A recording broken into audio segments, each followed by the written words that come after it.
अस्सलाम वालेकुम जी। सुबह सवेरे पाकिस्तान में बहुत खुशामदीद। मैं हूँ शिफा यूसुफजई और मैं हूँ वैस मंगलवाला। मेरी तरफ से भी आप सबको अस्सलाम वालेकुम। खुदा का शुक्र है कि उसने हमें आज की सुबह देखना नसीब फरमाई। दुनिया बड़ी अजीब है, ये चीज़ हम सब जानते तो हैं, लेकिन एक वाक़े से अगर आपको मैं समझाऊं तो शायद आपका ईमान इस बात पर मज़ीद पक्का हो जाए कि वाकई दुनिया बड़ी अजीब है। भाई हमारे एक दोस्त हैं, उन्होंने किस्सा सुनाया कि भाई बचपन में हम बड़े गरीब होते थे, बहुत ज़्यादा गुर्बत थी, पसमानदगी थी, वालिद साहब का कोई काम भी नहीं था और कभी काम मिल जाता था कभी नहीं मिलता था। तो एक मरतबा उन्हें जो है वो, मुझे बड़ा शौक़ था बचपन में कि मैं कोई सूट पहनूँ। मैं देखता था अमीर लोग हैं सूट पहनते हैं, तो मुझे बड़ा शौक़ था सूट पहनने का, तो बन गया जेंटलमैन। जी जी जी जी जी। लेकिन ज़ाहिर है गुर्बत थी, हालात ऐसे थे नहीं। एक मरतबा वालिद साहब को एक सूट का कपड़ा किसी ने गिफ्ट में दे दिया, तो मैंने वालिद साहब से रिक्वेस्ट की कि वालिद साहब अगर आप इजाज़त दें तो मुझे ये सूट बनवा दिया जाए। तो वालिद साहब ने कहा बेटा कपड़ा तो आ गया, लेकिन ज़ाहिर है इसको सिलवाना, इस पर भी पैसे लगते हैं, तो वो नहीं है। बहरहाल जोड़ तोड़ कर बड़ी मुश्किलों से किसी तरीके से वो सूट सिलवा लिया गया। वो सूट पहनकर मैं गया अपने रिश्तेदारों के घर पर, और रिश्तेदारों ने देखा, कहा भाई वाह ये तो बड़ा अच्छा सूट है, कहाँ से लिया? तो मैंने बताया उन्हें कि भाई सिलवाया। तो मेरे रिश्तेदार मेरा मजाक उड़ाने लगे, कहने लगे हो नहीं सकता कि तुम ये सूट सिलवाओ, तुम्हारे तो हालात ही ऐसे नहीं, यकीनन तुमने ये लुंडा बाज़ार से लिया होगा और अब तुम यहाँ पर आकर शेखियाँ वगार रहे हो। मैंने बड़ा यकीन दिलाने की उन्हें कोशिश की कि भाई ये सूट हमने अपनी हक हलाल की मेहनत की कमाई से बनाया है, लेकिन कोई रिश्तेदार ना माना, उल्टा वो लोग मजाक उड़ाते रहे कि ये हो ही नहीं सकता, तुम्हारी औकात ही नहीं है कि तुम सूट सिलवा सको, तो इसीलिए हमें यकीन है कि ये तुम लुंडा से लेकर आए और तुम झूठ बोल रहे हो। बहरहाल मैं घर गया अपने, बड़ा उस दिन मैं रोया कि मैं सच बोल रहा हूँ लेकिन कोई यकीन नहीं कर रहा। बहरहाल वक्त गुजरता गया, अब आज जो है वो एक मुनासिब अच्छी उनकी नौकरी है, अच्छा उनका घर है, खाते पीते घराने से अब वो ताल्लुक़ रखते हैं। ज़ाहिर इंसान तालीम हासिल करता है, पढ़ लिख जाता है, तो आज वो साहब एक अच्छी नौकरी पर, अच्छे रुतबे पर, अच्छी फाइज हैं और अच्छी खासी दौलत है उनके पास। तो कहते हैं एक दिन मैंने ये किया कि मैं अपने दफ्तर लुंडा बाज़ार से ख़रीदा हुआ एक कोट पहन कर गया। वहाँ मीटिंग में जब मैं गया तो सब लोगों ने पूछा वाह भाई ये कोट तो बड़ा अच्छा, बड़ा ज़बरदस्त कोट है, ये आपके पास कहाँ से आया? मैंने उनको कहा कि भाई ये मैंने लुंडा बाज़ार से लिया है।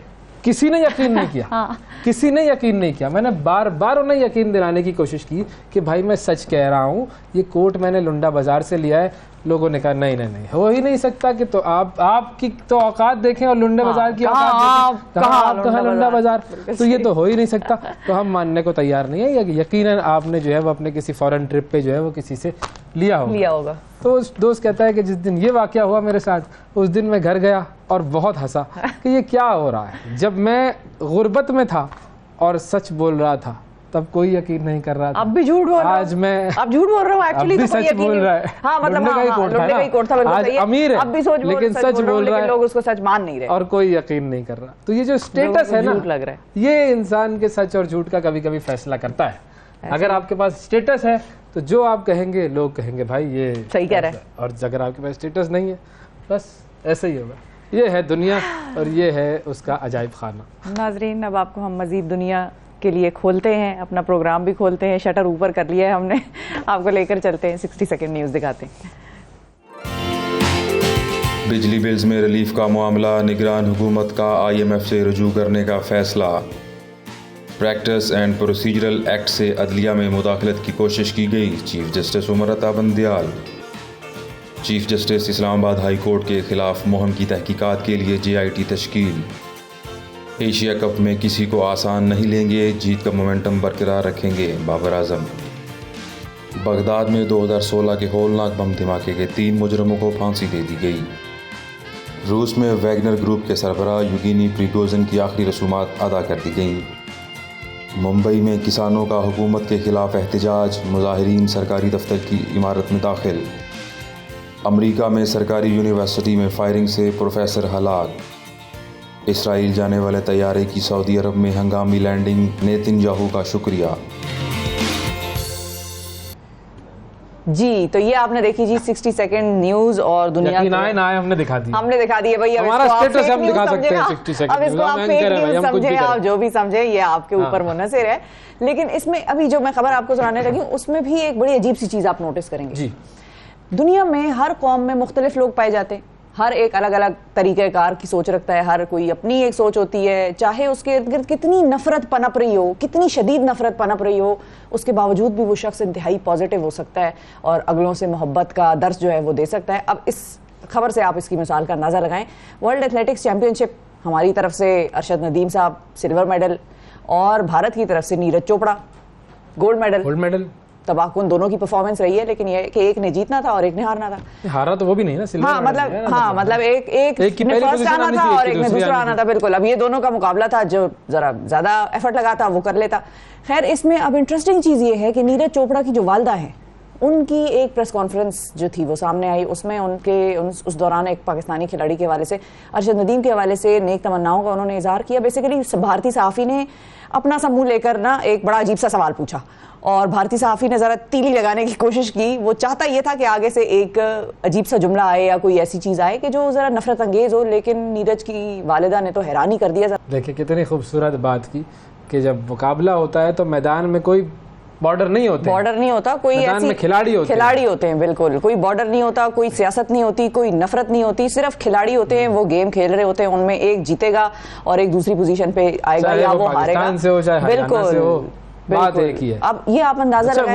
वो जुमला कौन सा? कि भाई मुझे इसके लिए भी, नीरज के लिए भी खुशी है और पाकिस्तान वाला जो है उसके लिए भी खुशी है भाई। बिल्कुल, और क्या, ये स्पोर्ट्स होता है। हाँ, स्पोर्ट्समैन स्पिरिट। अच्छा, स्पोर्ट्समैन स्पिरिट ये आंटी ने दिखाई है। स्पोर्ट्स क्या होता है, बल्कि ये माँ होती है। माँ असल में ऐसा ही होती है।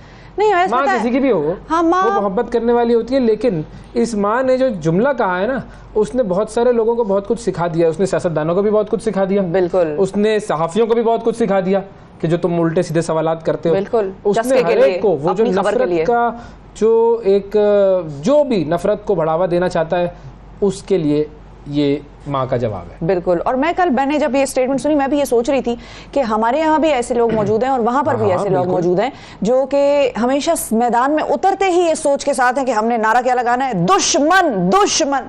एग्जैक्टली, बॉर्डर पे दुश्मन, जंग में दुश्मन, कश्मीर का मामला है उसमें दुश्मन। लेकिन अदरवाइज तो उधर भी इंसान ही बसते हैं ना, इधर भी इंसान ही बसते हैं। जंग से उधर भी नुकसान उतना ही होगा, उधर भी जाने जाएंगी, हमारी भी जाने जाएंगी, हमारा भी नुकसान होगा, माली होगा, मुआशी होगा, जानी होगा।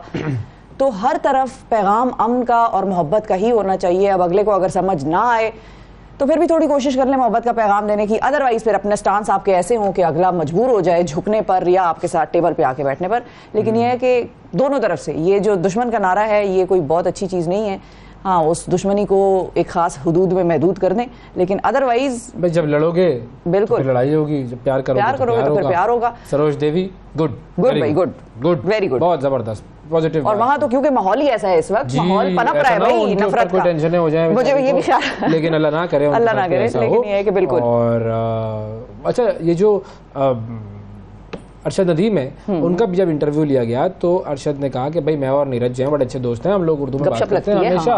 और स्पोर्ट्स में ऐसा ही होता है। बिल्कुल, बड़े बड़े जो हम अभी पाकिस्तान और इंडिया का मैच होगा 2 सितंबर को, अगर बारिश ना हुई तो उसमें भी यही होगा कि भाई खिलाड़ी जब मैदान में उतरते हैं तो फिर आओ देखा न ताओ देखा, काम करो वो जिसके लिए तुम मैदान में आए हो। लेकिन मैदान से बाहर निकलते ही फिर दोस्ती है, फिर साथ खाने भी खाते हैं। मतलब हमारे क्रिकेटर्स जो हैं, पाकिस्तानी क्रिकेटर्स, उनके कितने बड़े बड़े मतलब पक्की यारियां हैं वहाँ के इंडियन क्रिकेट टीम के खिलाड़ियों से, पुरानों से भी, नयों से भी।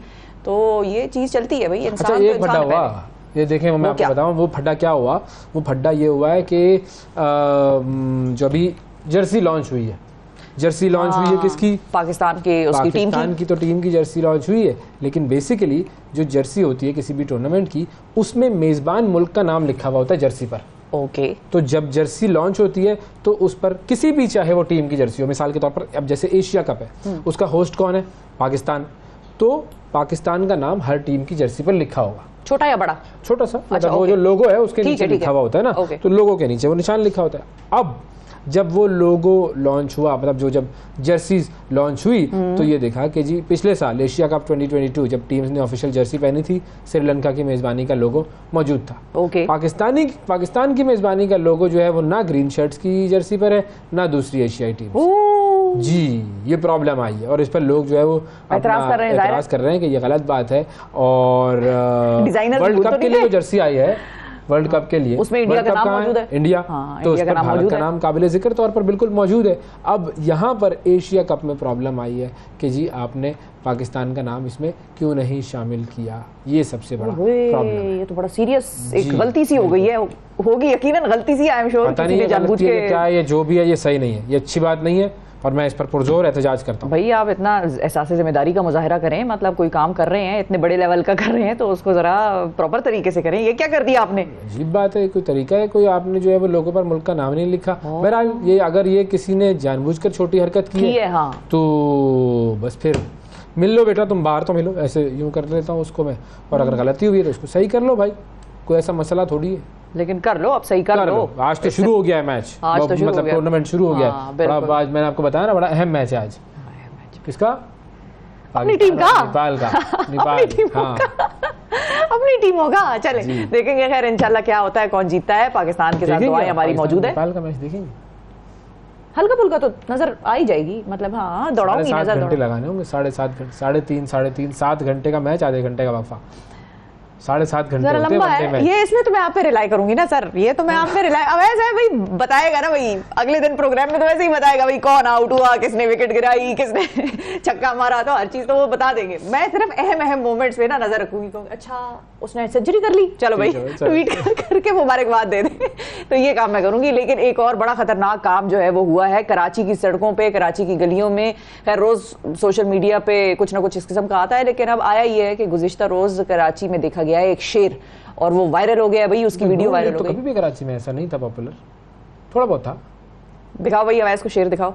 ये मियां असल साहब, में शेर ये मियां साहब समझ रहे हैं। हाँ जी बिल्कुल जो सचमुच का शेर होता है भाऊ जी। ये शाहराह फैसल पर एक शेर को मटर गश्त करते हुए देखा जा रहा है, बड़े अपने धुन में चल रहा है भाई शेर, परवाह ही उसको कोई नहीं है कि लाल बत्ती सफेद बत्ती कहाँ जा रहा हूँ किधर जा रहा हूँ। शेर ने इस दौरान एक शख्स पर हमला भी कर दिया, लेकिन खुशकिस्मती से वो बच गया, महफूज रहा। वीडियो वायरल होने के बाद पुलिस और महकमा वाइल्ड लाइफ जो है वो भी मुतहर्रिक हो गए और शेर को पकड़ लिया गया है। तहकीकात से पता ये चला है कि तहकीकात से वैसे पता ये चला है कि शेर जो है वो एक गाड़ी में सवार था और आयशा भवानी कॉलेज के करीब वो किसी तरह गाड़ी से उतर गया। किसी तरह क्या है, दरवाजा खोल के उतरा होगा, ये क्या बात हुई किसी तरह उतर गया? नहीं, खुली गाड़ी में ना हो जिसमें पीछे वो चढ़ के तो दरवाजा खोलने की भी जरूरत नहीं होती। हाँ और क्या, तो ऐसी छलांगना उसने लगा दी। हाँ। खैर उतर गया और सड़क पे उसने टहल मटोल शुरू कर दी। अच्छा, मालिक ने उसे काबू करने की कोशिश की मगर उसके भी वो हाथ ना आया, तो शेर के मालिक को पुलिस ने हिरासत में ले लिया है और शेर को वाइल्ड लाइफ के हवाले कर दिया गया है। मालिक का कहना यह था कि शेर कई रोज से बीमार था और वो उसे डॉक्टर के पास दिखाने लेके जा रहा था। शेर भाई वो आएगा, पाकिस्तान आएगा, देखना एक दिन आएगा। अवैस के जहन में मियां साहब सवार है भाई। और क्या, अंदर इलाज करवाने गया, आने वाले हैं, अभी बस ऐलान होने वाला है। ओके ओके देखना। ओके। अच्छा तो खैर ये पकड़ा गया, ये पकड़ा गया, मालिक भी पकड़ा गया, शेर भी पकड़ा गया। शेर को उसकी मंजिल मकसूद पर पहुंचा दिया गया और मालिक को उसकी मंजिल मकसूद पर पहुंचा दिया गया जेल में। शेर बीमार था हाँ, तो उसका इलाज करवाने के लिए मैं लेके जा रहा था। हाँ बिल्कुल। तो ये कहाँ लेके जा रहा था ये भी चेक करना पड़ेगा। शेर मालिक के पास था क्यों, ये तो कुछ ना कुछ कहानी असल सवाल ये है ना। पुलिस, मैं भी पुलिस की तरह सोचती हूँ बिल्कुल, पता नहीं मैं क्या थी, मैं पुलिस भी थी और मैं सब कुछ थी, लेकिन ये बस एंकर बन जाए, एंकर काम छोड़े। मैं बनी सही हूँ बिल्कुल, एंकरी में आपको बहुत कुछ बनने का मौका मिलता है नाज़रीन। लेकिन वो बेचारा बंदा बच गया, सबसे बड़ी बंदा बात बच गया, बिल्कुल बंदे की जान बच गई। ऊपर गुजरा खतरनाक हमला हो जाता तो ये ज्यादा मुश्किल हो जाती है उस बंदे के लिए। बहरहाल एक जो मुश्किल हुई है हमारे लिए वो है बिजली के बिल, बहुत बड़ा बोझ साबित हो रहे हैं, बड़े मसाइल हो रहे हैं और एहतजाज आप देख रहे हैं पूरे मुल्क में किस तरीके से एहतजाज हो रहा है। लेकिन इन हालात में भी वापडा के जो अफसर हैं उनको फुल फ्री बिजली मिल रही है। एक सरकारी रिपोर्ट आई है उसमें इंकशाफ हुआ है कि वापडा और बिजली की जो तकसीमकार कंपनियां हैं उनके सिर्फ 17,000 अफसर सालाना 5 अरब रुपए की मुफ्त बिजली उड़ाते हैं। तो क्या हुआ? बोझ कौन देता है, बिल कौन देता है?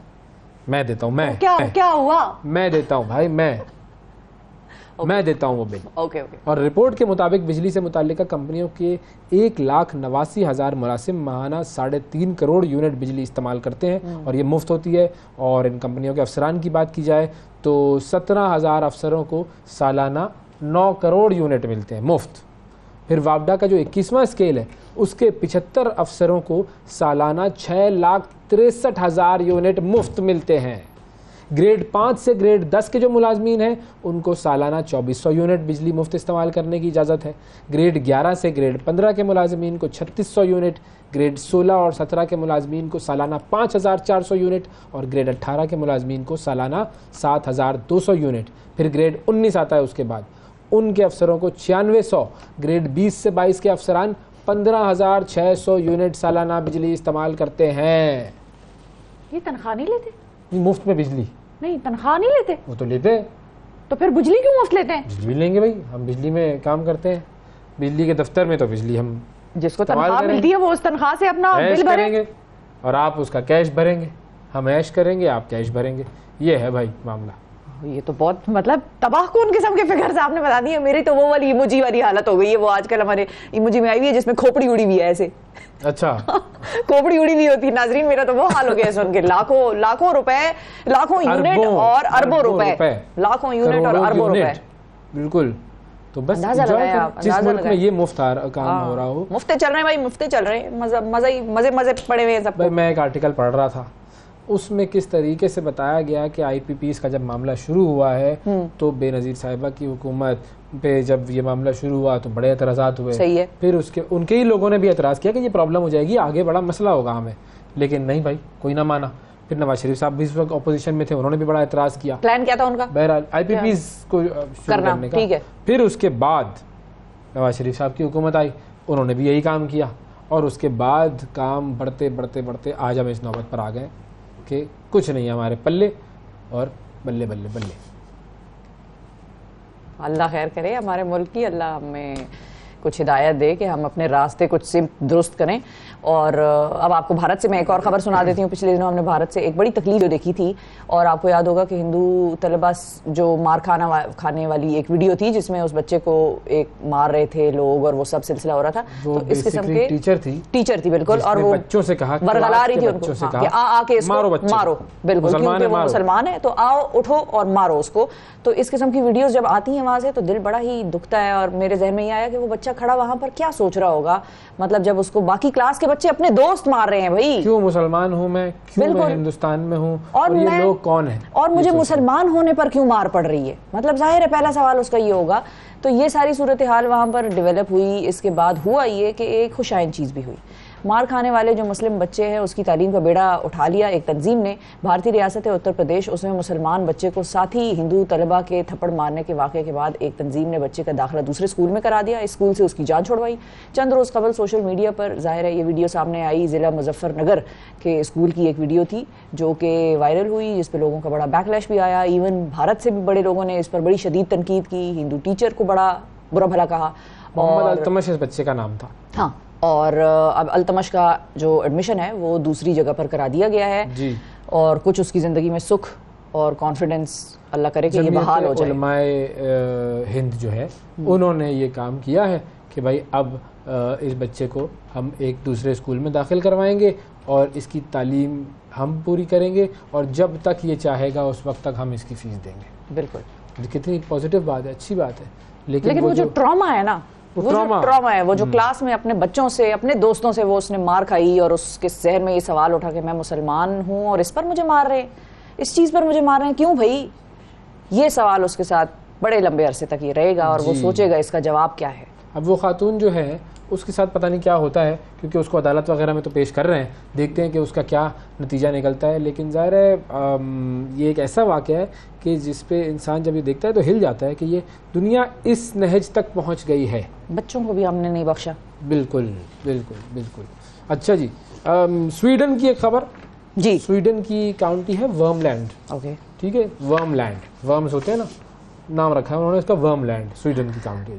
अच्छा, उसमें पुलिस ने शहरियों से मुतालबा किया है कि वो काउंटी के शहर है कार्लस्टाड में डकैतों के गैंग की पुरतशद्दुद कार्रवाइयों की वजह से ब्रांडेड लिबास ना पहने, जेवर ना पहने, बल्कि ख़राब पुराना लिबास पहनकर सड़कों पे निकले, क्योंकि वहाँ पर स्ट्रीट क्राइम्स की वाक़यात बहुत हो रहे हैं। तो उन्होंने कहा कि भाई आप लोग अपनी हिफाजत खुद करें और इस तरह के कपड़े ना पहने कि आप लोग अपने कपड़ों से लगे कि ये बड़ा ही कोई अमीर आदमी है, तो इसका मतलब होगा कि फौरन ही आपने दावत दे दी। फटे पुराने कपड़े, मतलब हाँ जी, ऐसे ही कपड़े, फटे पुराने कपड़े पहने आप खुद को एक जी।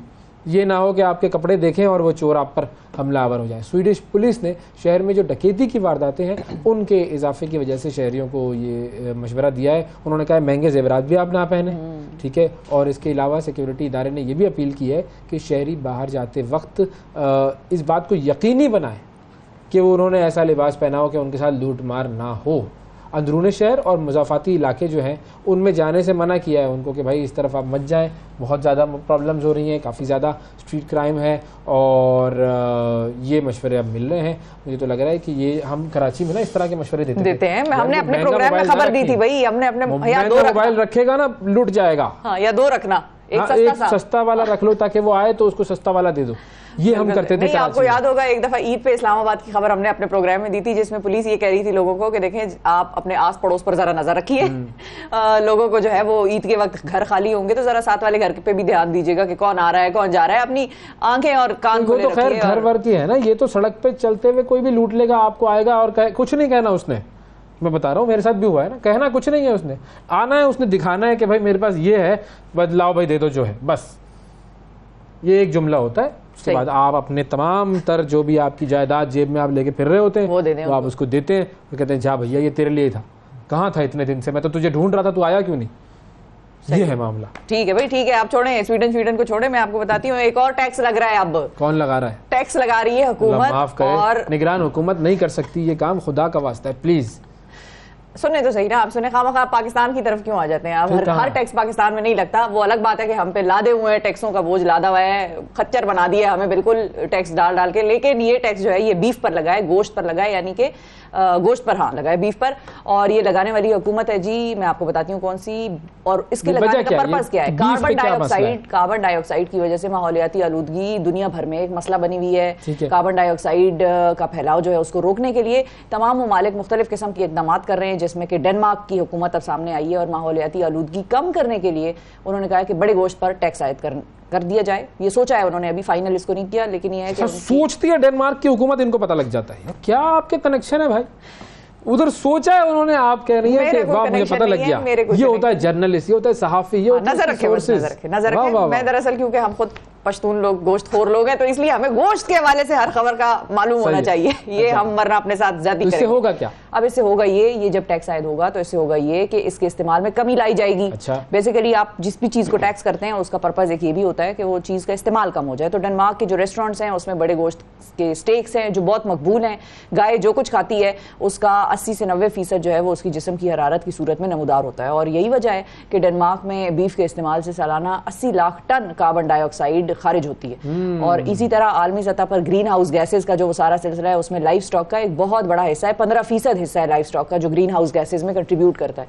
और तकरीबन इतनी ही बड़ी कार्बन डाइऑक्साइड की भी ज़ाहिर दुनिया में ट्रांसपोर्टेशन की वजह से भी तो है, बिल्कुल बसों की वजह से। ये वजह है कि गाड़ियों की वजह से बीफ को टैक्स किया जा रहा है, सोच रहे हैं उसकी तरफ। चलो ठीक है, कोई बात नहीं, ऐसी देखते हैं क्या करते हो तुम लोग। अच्छा, जो ममालिक है ना वो इंटरेस्टिंग काम करते रहते हैं, out of the box thinking इसी को कहते हैं। अब उन्होंने सोचा कि चलो इस चीज़ को हम टैक्स करेंगे तो किसी तरीके से हमारी कार्बन एमिशंस कम हो जाएंगे। एक और काम किया, ये काम किया है चाइना ने।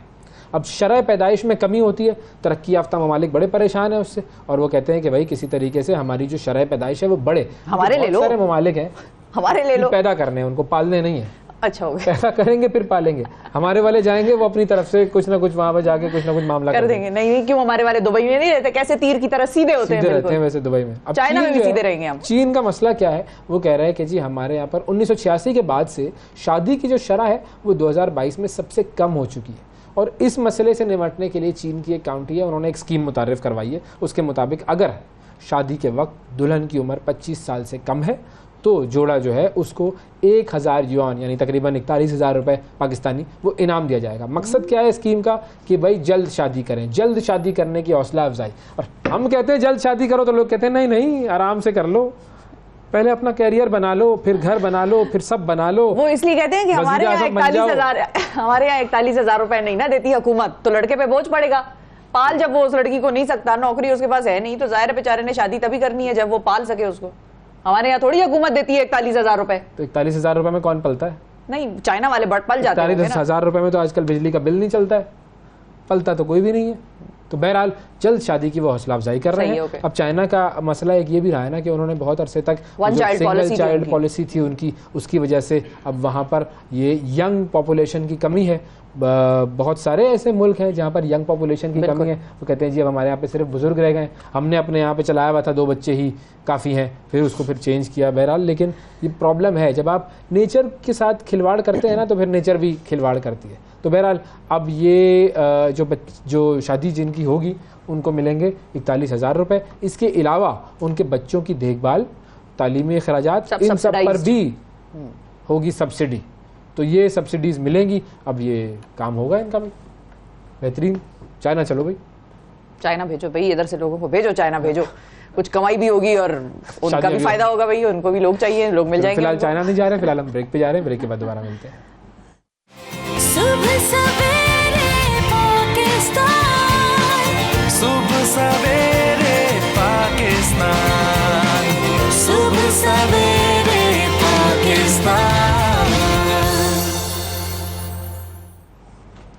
वेलकम बैक जी। केसेस ही केसेस हैं पाकिस्तान में, सारी सहाफत और हमारा सारा जो मुद्दा डिस्कशन है वो केसेस के हवाले से है। गुज़िश्ता रोज़ इस्लामाबाद हाई कोर्ट ने तोशा खाना केस में चेयरमैन PTI की सज़ा मुअत्तली की दरखास्त जो है वो कबूल करते हुए उन्हें जमानत पर रिहा करने का हुक्म दिया था। अदालत ने तफसीली फैसले में लिखा हुआ है कि साबिक वज़ीर आज़म की सज़ा मुख्तसर होने की वजह से उन्हें 1 लाख रुपए के मचलकों के एवज़ जमानत पर रिहाई दी जाती है। ताहम एक खुसूसी अदालत ने साइफर केस में साबिक वज़ीर आज़म को 30 अगस्त तक जेल में ही कैद रखने का हुक्म दिया है और जिसकी वजह से उनकी रिहाई मुमकिन नहीं हो सकी। बादअज़ां एक नोटिफिकेशन सामने आया जिसमें कहा गया कि साइफर केस की समाअत अटक जेल में होगी क्योंकि सिक्योरिटी के खदशात मौजूद हैं। अच्छा, इस पर PTI ने बड़ा सख्त रद्दअमल दिया और उसे कहा कि जी ये फेयर ट्रायल के तकाज़ों के खिलाफ है। और PTI के वकला ने सवाल ये भी उठाया कि अगर चेयरमैन PTI की तोशाखाना केस में ज़मानत जुर्म के मुख्तसर होने के सबब दी गई है तो फिर इतनी तवील समातों और दलाइल का क्या जवाज़ था, और उन्हें पहली समात पर भी ज़मानत दी जा सकती थी। हमारे साथ मौजूद हैं जी बैरिस्टर गौहर खान जो कि चेयरमैन PTI के वकील हैं, उनसे बात करते हैं। अस्सलाम वालेकुम जी। वेलकम सर कैसे हैं? आज तो बड़ा अहम दिन है, 30 तारीख तो आज है, आज क्या होने जा रहा है? देखिए, एक हमारी तो कोशिश यही थी, कल ही हम कह रहे थे जब सज़ा मुअत्तल हो गई तो हम एक्सपेक्ट करें खान साहब आज जेल से निकलेंगे और कल रिहाई मुतवक्की थी। इवन कल अगर हमें मचलका जमा करते और हमें ऑर्डर मिलता, लेकिन ऑल ऑफ अ सडन जिस वक्त हम हाई कोर्ट से निकले तो हमें पता चला कि एक ऑर्डर हो चुका है और वो एक डिजिग्नेटेड कोर्ट ने किया हुआ कि खान साहब को 30 तारीख तक रखे। न इससे पहले खान साहब को किसी कोर्ट में प्रोड्यूस किया गया था, न ये ऑर्डर किसी के साथ शेयर किया गया था। We were taken by surprise. ये ऑर्डर कब निकला था? देखो, कल ऑर्डर निकला है और ये ऑर्डर नहीं है, ऑर्डर की कापी अभी किसी ने नहीं देखी है। ये एक लेटर है जो जज साहब ने अटक जेल को लिखा है कि तब तक आप 30 तारीख तक रखें। अगर ये ऑर्डर कल हो चुका होता तो रूटीन में अदालतें यूँ करती है कि अदालत लिखती है कल मेरे सामने प्रोड्यूस करो, बजाय इसके कि मैं कहूँ 30 तारीख को प्रोड्यूस करो। तो इससे मुझे अंदाज़ा है कि शायद ये पहले लिखा गया है और उसके एक रीज़न ये भी है कि उस लेटर को अगर आप देखें तो उस पर कोई डेट नहीं है। दूसरी बात इशूइंग डेट नहीं है, कोई इशूइंग डेट नहीं है कि कब ये साइन तो वो लेटर देखा किसने है? ये जज साहब की तरफ से गया है। हाँ, जज साहब की तरफ से गया। अब ये कब लिखा गया और कैसे लिखा गया हमें नहीं पता। दूसरी बात है कि कानूनी एक रिक्वायरमेंट है, अगर आप किसी अक्यूज्ड को अरेस्ट करवा रहे हो और उसको जेल भेज रहे हो फॉर दिस पर्पस कि आप उसको जुडिशल कस्टडी में देखें, तो अदालत मैकेनिकली और या ऑन वीडियो लिंक नहीं कर सकती।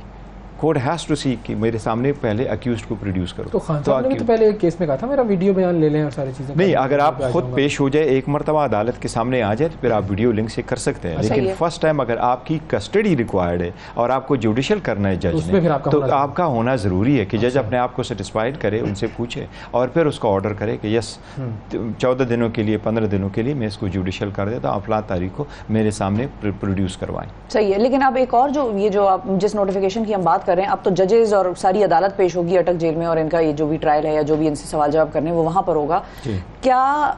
और उन्होंने क्योंकि मेंशन किया है इंटीरियर मिनिस्ट्री की एक स्टेटमेंट जिसमें इंटीरियर मिनिस्ट्री ये कह रही है कि भाई सिक्योरिटी कंसर्न्स की वजह से वी वांट के इनका ट्रायल अटक जेल में हो, इनको कहीं ट्रांसपोर्ट ना किया जाए। तो एक साबिक वजीर आजम की जो सेफ्टी है या सिक्योरिटी है, ये उसकी जान का खतरा है या मतलब इस नोटिफिकेशन से आप लोगों को क्या समझ में आया कि मुल्क के हालात के हवाले से बात हो रही है, वजीर आजम की जान के खतरे के हवाले से बात हो रही है, क्या सिक्योरिटी? मुझे जो समझ आ रही है और शायद हम सबको जो समझ आ रही है वो ये है कि ये किसी तरीके से ऐसा ट्रायल कराना चाहते जाता है जो गैर आईनी गैर कानूनी होगा और वो फेयर ट्रायल नहीं होगा और इसमें एक्सेस टू जस्टिस हमें डिनाई किया जाएगा और उसमें मीडिया अगर ना हो और जनरल पब्लिक ना हो, तो ये नहीं, क्योंकि देखिए आपके फंडामेंटल नहीं, राइट लेकिन में से, वकील तो होंगे ना, लेकिन आप नहीं, लोगों की आपके वकालत की टीम तो फंडामेंटल होगी। राइट्स में से एक ये है कि आपका वेन्यू ओपन हो।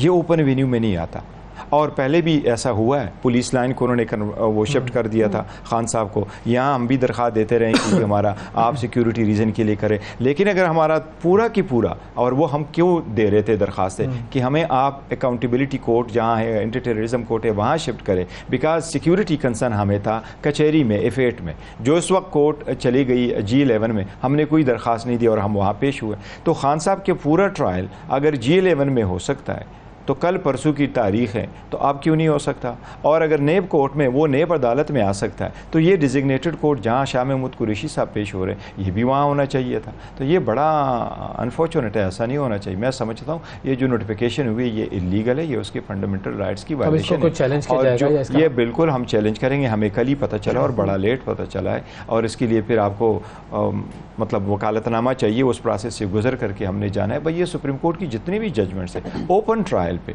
तो उसकी वायलेशन है। देखिए वो दौर चला गया जो 80s और 90s में हम लोगों को किलों में बंद करके ट्रायल चलाते थे। It's an open trial, it should be an open. आपको किसी भी चीज़ में, आई एम नॉट सेइंग जिसके खिलाफ आपका जो भी एलिगेशन है, put him to trial, tell him this is right. आइन के मुताबिक फॉर इंस्टेंस आर्टिकल 10A में यही है कि आप रीजन ग्राउंड्स आप अरेस्ट जरूर कम्युनिकेट करेंगे विद इन 24 आवर्स। अच्छा, अब आज तक उनको खान साहब को ये पता नहीं, हमें नहीं पता था, ना खान साहब के रिप्रेजेंटेटिव को पता था, ना उनकी मिसेस को पता था कि is been arrested in other case. सही। अच्छा, अब लेकिन सहाफियों को और लोगों को पता था sir, you guys were not, मतलब आप लोग एंटिसिपेट नहीं कर रहे थे, लेकिन लोगों को तो ये चमगुइयां चल रही थी, चमगुइयां चल रही थी जरूर। लेकिन देखिए जहां तक आर्टिकल 10 का मसला है और जहां एक अक्यूज का आ जाता है, फंडामेंटल राइट्स का आता है, तो फिर आप you can take it because you have general public या public knowledge is no ground to say कि जी मैं किसको चैलेंज करूँ। अगर मैं अदालत को कहूँ यू हैव टू, न FIA ने कोई कम्युनिकेट किया, न मिनिस्ट्री ने कम्युनिकेट किया, न उन्होंने बताया, न कोर्ट में किया। 4 हेयरिंग हुई शाह महमूद कुरैशी साहब की इस कोर्ट में, किसी एक दिन भी उन्होंने नहीं कहा कि दूसरा अक्यूज्ड है, ये भी हमारा अक्यूज्ड है। उन्होंने तो जिक्र ही नहीं किया, बार बार तो ये कहते रहे principal accused Shah Mahmood Qureshi better, लेकिन कभी जिक्र नहीं हुआ कि प्रिंसिपल अक्यूज ये अरेस्ट भी करा चुके हैं। और दूसरी बड़ी बात है जो इसमें है, देखो 2 चीज़ें, ऑफेंसेस एक सब्सटेंटिव पार्ट का हिस्सा है, वो पुराने लॉ में भी था, ऑफिशियल सीक्रेट एक्ट वगैरह। फिर ये ऑफिशियल सीक्रेट एक्ट में उन्होंने तरमीमें की, और वो सदर साहब कह रहे हैं कि मैं साइन नहीं करता। तो आर्टिकल 75 के मुताबिक वो लॉ नहीं बन चुका है। तो अगर वो लॉ नहीं बना, अमेंडेड कानून की शिक इस पे अप्लाई अभी नहीं हो सकती। तो जो अमेंडेड कानून की शिक है उसके मुताबिक डिजिग्नेटेड कोर्ट नहीं बन सकता जिस तरह बनाया गया है। तो ये तो अगर वो लॉ नहीं है तो ये डिजिग्नेटेड कोर्ट नहीं हो सकता। आज जो ये जजेस वगैरह जाएंगे, जो और ये अदालत जजेस जाएंगे तो ये अदालत तो का चलाएगा, ये कहेगा कि जो बज़ाहिर तो मैं जो देख रहा हूँ तो इन डिफेक्टो और इन द फॉर्म तो मेरे पास एक नोटिफिकेशन है कि एक लॉ आया हुआ है, पर हम समझते हैं जब उसको कोर्ट में लेके जाएंगे तो अदालत इस पर ज़रूर फैसला देगी कि क्या एक कानून बन चुका था अगर सदर ने दस्तखत नहीं किए थे। आर्टिकल 75 के मुताबिक अगर सदर दस्तखत ना करे, क्योंकि सदर ईवान का हिस्सा है और वो एक प्रोसेस कंप्लीट करने के लिए पहले एक ईवान ने पास करना है, फिर दूसरे ने, फिर सदर ने दस्तखत करना है, असेंट करना है, और असेंट सिर्फ बाय लैप्स ऑफ 10 डेज नहीं होता, तो ये भी उसमें एक लैप्स। सही। अच्छा, आप आ जाते हैं ज़रा नाअहली वाले मामले पर। ये नाअहली वाला मामला क्यों उठ रहा है? लोग क्यों कह रहे हैं कि नाअहली भी उनकी ख़त्म हो गई, जबकि अभी तो ज़मानत हुई है। ज़मानत का मतलब ये थोड़ी है कि एक आदमी जो है उसका जुर्म ख़त्म हो गया। सही, आप सही फरमा रहे हैं। जहाँ तक है ना वो सस्पेंशन हुई है सेंटेंस की, लेकिन नाअहली जहाँ तक ट्रायल कोर्ट का ताल्लुक है तो ट्रायल कोर्ट ने खुद डिस्क्वालिफिकेशन का ऑर्डर नहीं किया था, और सिर्फ 3 साल सज़ा और 1 लाख रुपए फाइन था। इसकी सज़ा को मद्देनज़र रखते हुए इलेक्शन कमीशन ने इसको पनामा की तरह कंसिडर करते नोटिफिकेशन कर लिया कि हम आर्टिकल 63(1)H में इसको डिस्क्वालीफाई करते फॉर 5 ईयर्स। हम ये समझते हैं, और मेरा ये ख्याल है ये गलत है, ये बदनीयती पर बड़ा मबनी नोटिफिकेशन है। उसकी रीज़न यही है कि आज तक जितने भी केसेस हुए इलेक्शन में और इलेक्शन के कंटेक्स्ट में इसमें कि आपने प्रॉपर डिक्लेयर किया या ना डिक्लेयर किया, बट एसेट डिक्लेरेशन में कोई भी केस आर्टिकल 63(1)H का फॉल नहीं करता।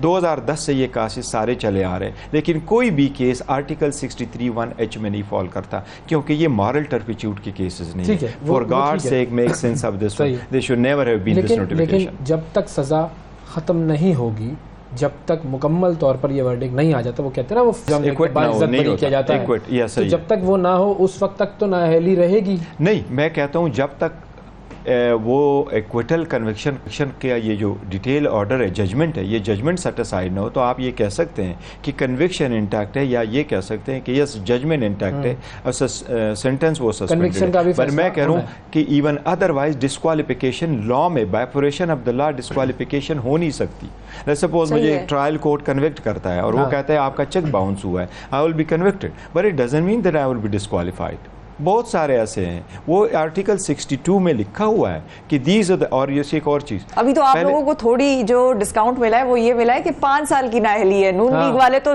वो बेचारे तो रो रहे हैं, कहते हैं हमारे वाले ने सिर्फ बेटे से पैसे नहीं लिए तो ताहयात नाअहली हो गई है, इनको जो है सिर्फ 5 साल नाअहली। ऐसा है, वो 62(1)(f) का था। 62(1)(f) का है कि अगर कोर्ट आपके खिलाफ एक डिक्लेरेशन इशू करे कि आप सादिक और अमीन नहीं है, सुप्रीम कोर्ट ने उनकी इंटरप्रिटेशन इस तरह कर ली कि for as long as there declaration against you, फिर आप डिस्क्वालिफाइड है।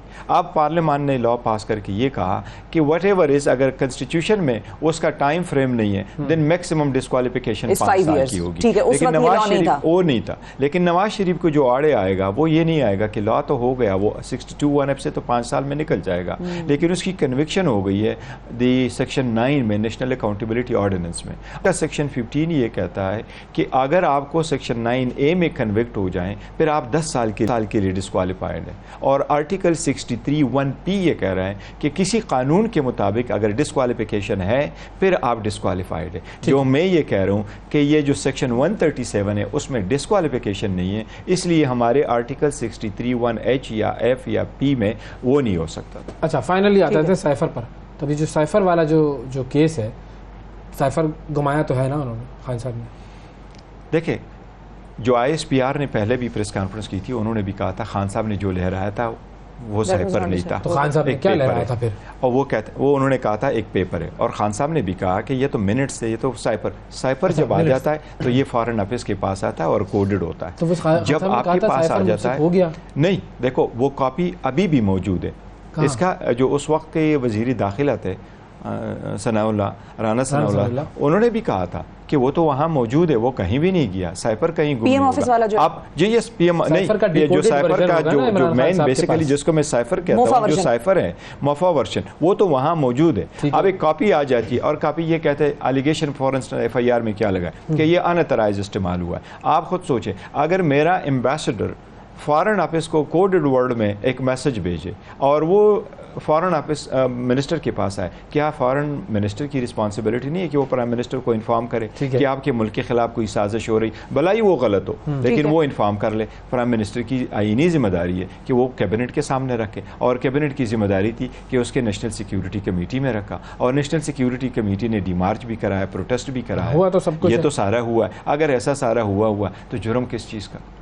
नहीं, जुर्म तो सवाल, सर देखें आप वकील हैं लेकिन मैं थोड़ी सी कानून थोड़ा सा पढ़ रही हूँ मैं। आप लोगों ने अब सवालात जो आप जाहिर है उनको करेंगे और जो काउंटर क्वेश्चंस करेंगे उसमें आप उनसे ये पूछेंगे कि वो साइफर कौन सा साइफर, क्योंकि जो इल्जाम आप लोगों पे लगा रहे हैं कि आपने साइफर घुमा दिया या अनऑथराइज तरीके से उसको इस्तेमाल किया, वो तो एक जमाने में ये कहते थे कि साइफर तो एग्जिस्ट ही नहीं करता, साइफर कोई नहीं है, खुद ही लिख के बैठ के बनाई है इन्होंने, टीम ने कोई कागज तैयार किया है। तो वो आप लोग क्वेश्चन करेंगे कि भाई जब साइफर है नहीं, हम ये कह रहे हैं, वो तो क्वेश्चन करें, हम तो कहते हैं साइफर एक हकीकत है, साइफर तो आया है, उसके कंटेंट तो अभी वो इंटरसेप्ट ने भी पब्लिश किया और उन्होंने सोर्स भी बताया, सब कुछ हुआ है। So this is the ground reality, और कोई ना कोई चीज़ तो है, तभी तो ये केस बना रहे हैं। कहते हैं आपका केस इसी तरह गलत है जिस तरह बाकी केसेस गलत है, जिस तरह ये इस केस का भी डिपेंड नहीं कर सके और इसमें जजमेंट नहीं कर। लेकिन मैं ये कह रहा हूँ कि अगर ये कह रहे कि ये अनऑथराइज्ड है, this is very pity on them. Look, if you want to put somebody to trial and if you want to make some allegation, make sense of it. Don't make 150.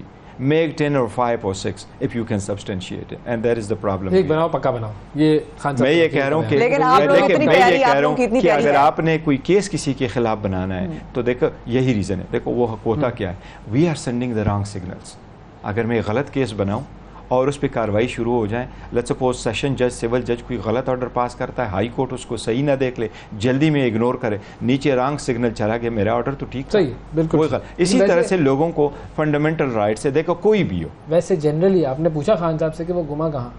नहीं, कहीं नहीं घुमा। खान साहब के पास आया नहीं, खान आया साहब ही के पास नहीं। अच्छा, तो खुद का गुम गया है। नहीं साइफर वो जो वो कह रहे हैं ना, वो पेज का कह रहे हैं हाँ। कि वो पेज मेन जो पेज decoded पेज होगा ना उनके पास। डिकोडेड पेज वो कहता है मेरे पास आया, लेकिन उसकी कॉपी देखो वो स्पीकर के ऐसे- पास भी गई थी, हाँ, वो हाँ। चीफ जस्टिस के पास भी बिल्कुल गई है, सही, वो हर जगह प्रेसिडेंट गई। के पास भी गई है, वो प्राइम मिनिस्टर हाउस में भी है। तो प्राइम मिनिस्टर हाउस में प्राइम मिनिस्टर थोड़ी कापियां रखता है, उसका सेक्रेटरी मौजूद है, कैबिनेट मौजूद है, वहाँ उनका प्रॉपर रूल ऑफ बिजनेस के मुताबिक उनके पास है, उनसे पूछे कि आजम खान साहब को भी लेकर आए, पूछो भाई कहाँ है? आजम खान साहब की स्टेटमेंट की कोई हकीकत नहीं, आपने ज़रूर सही फरमाया, आजम खान का जिक्र किया, बड़ा अच्छा है, लेकिन देखिए एक बंदा घर से निकलता है किसी भी नीयत से, वो कहीं गया नहीं था, हाँ। दोस्त के पास नहीं था, उसकी फैमिली उसके घर वाले कोर्ट में चले गए और वो कहते हैं ये अगवा हो चुका है और को कोर्ट में ट्रायल चल रहा है। 1 महीने के बाद all of a sudden magistrate के पास जाता है, कहता है मैं अपने दिल की भड़ास तो निकाल सर आप लोगों के लोग भी तो प्रेस कॉन्फ्रेंस ऐसे ही करते हैं ना। अब आजम खान साहब हाँ पे आपने देखें सारा ना, ये लगा दिया मुद्दा। तो वो हमारे वाले ने एक मजबूर हो गए, लेकिन एक बात है ज़रूर, as a nation we have to go step back.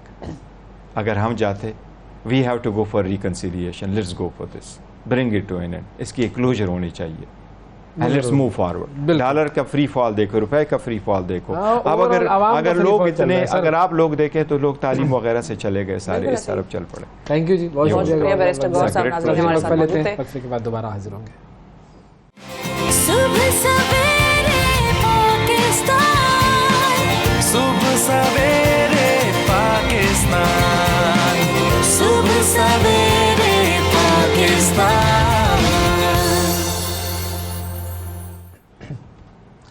Welcome back ji, welcome back. सुबह सवेरे पाकिस्तान में एक मरतबा फिर खुश आमदीद। ये देखिए ये दांत जो है ना, इन दांतों का बड़ा मसला है, ये इनको साफ करना बड़ा ज़रूरी है। इनके अच्छा, मुझे मसूड़ों- लगा आप कहते हैं निकल आते हैं ऐसे।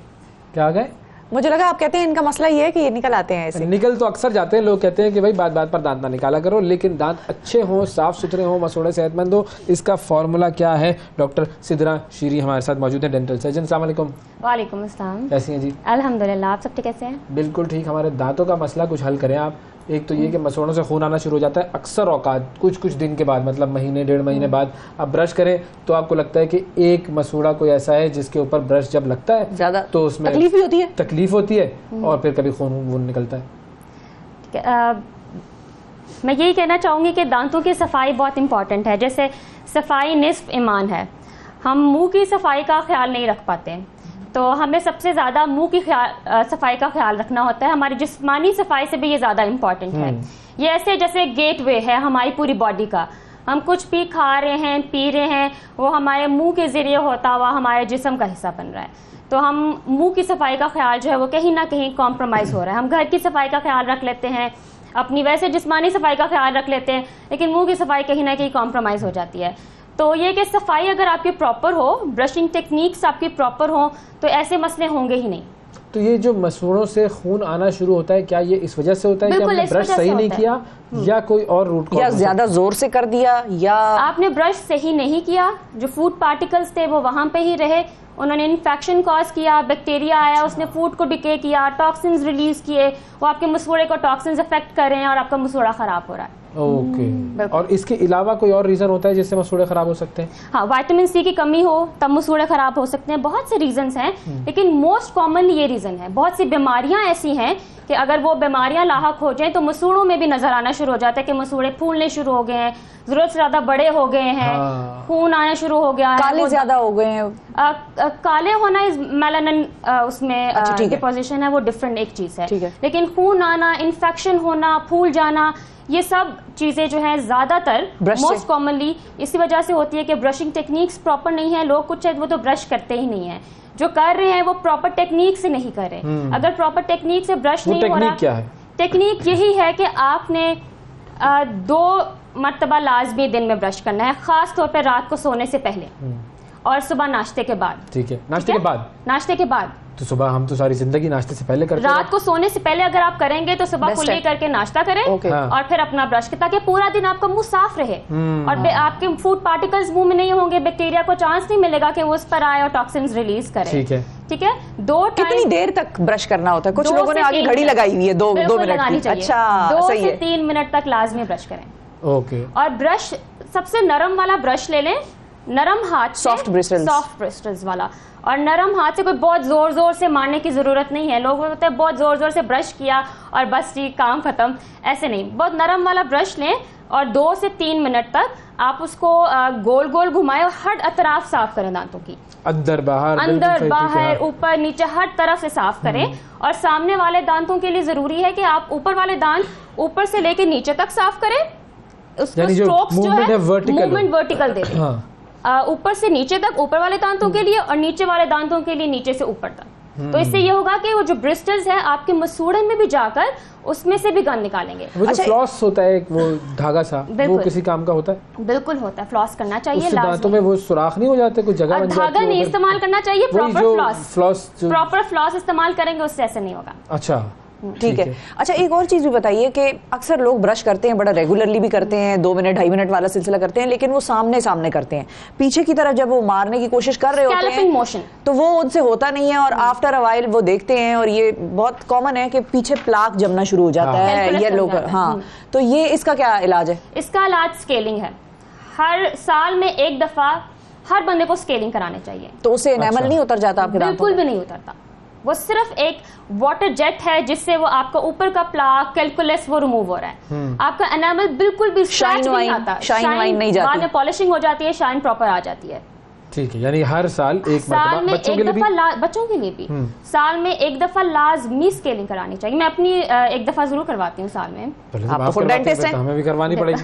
खुद ही कर लेती होंगी आप तो? नहीं, खुद करती, लेकिन नहीं, वेरी गुड। ये अच्छा है कि आप स्केलिंग करवाएं और मूवमेंट अपनी जो है वो जरूर रखें। और तीसरी बात ये कि नाश्ते के बाद ब्रश कर लें, ये तो कल से ताकि पूरा दिन आपका मुंह साफ रहे। और ये जो माउथ वॉश लोग करते हैं, उसकी क्या सिर्फ बैड ब्रेथ के लिए करते हैं या उससे भी कोई दांतों पे फर्क पड़ता है? मुख्तलिफ किस्म के होते हैं। सेंसिटिविटी के लिए अलहदा माउथ वॉशेस हैं, ब्लीडिंग गम्स के लिए अलहदा माउथ वॉशेस हैं। नॉर्मल घर में अगर आप नीम गर्म पानी में थोड़ा सा नमक डाल के और उसकी कुल्ली कर लेंगे तो उससे भी आपका मुंह साफ हो जाएगा। माउथ वॉश खरीदने की जरूरत नहीं है, घर वाली चीजें इस्तेमाल करें। थैंक यू जी, बहुत शुक्रिया आपने। और दांतों की सेहत पर हमने बात की, बड़ी इंपॉर्टेंट चीज है भाई, बड़ी इंपॉर्टेंट चीज। बिल्कुल। नाज़रीन, वक्फा लेते हैं, वक्फे के बाद दोबारा हाजिर होंगे, हमारे साथ रहिएगा। सुबह सवेरे पाकिस्तान, सुबह सवेरे पाकिस्तान, सुबह सवेरे पाकिस्तान।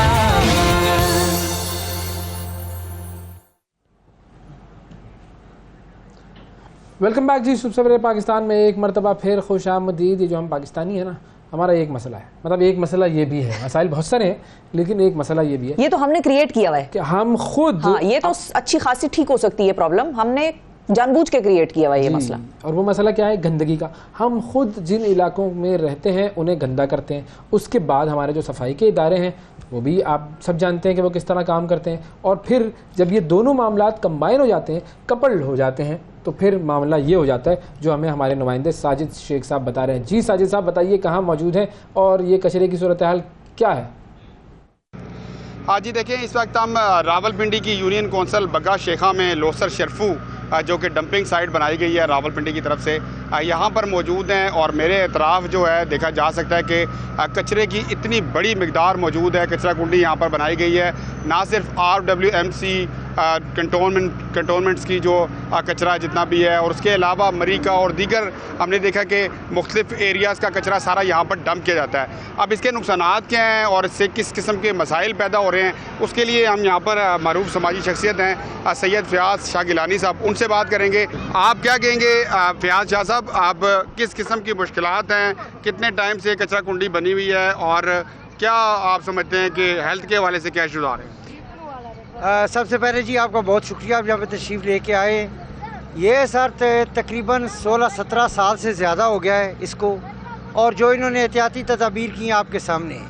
बाकी इसके जहाँ तक नुकसानात के तल्लुक़ है, सबसे पहले तो यह है कि ह्यूमन लाइफ के लिए मैं पूरी ज़िम्मेदारी के साथ पाकिस्तान की वज़ारत सेहत को ये अपील करता हूँ वो सर्वे करें।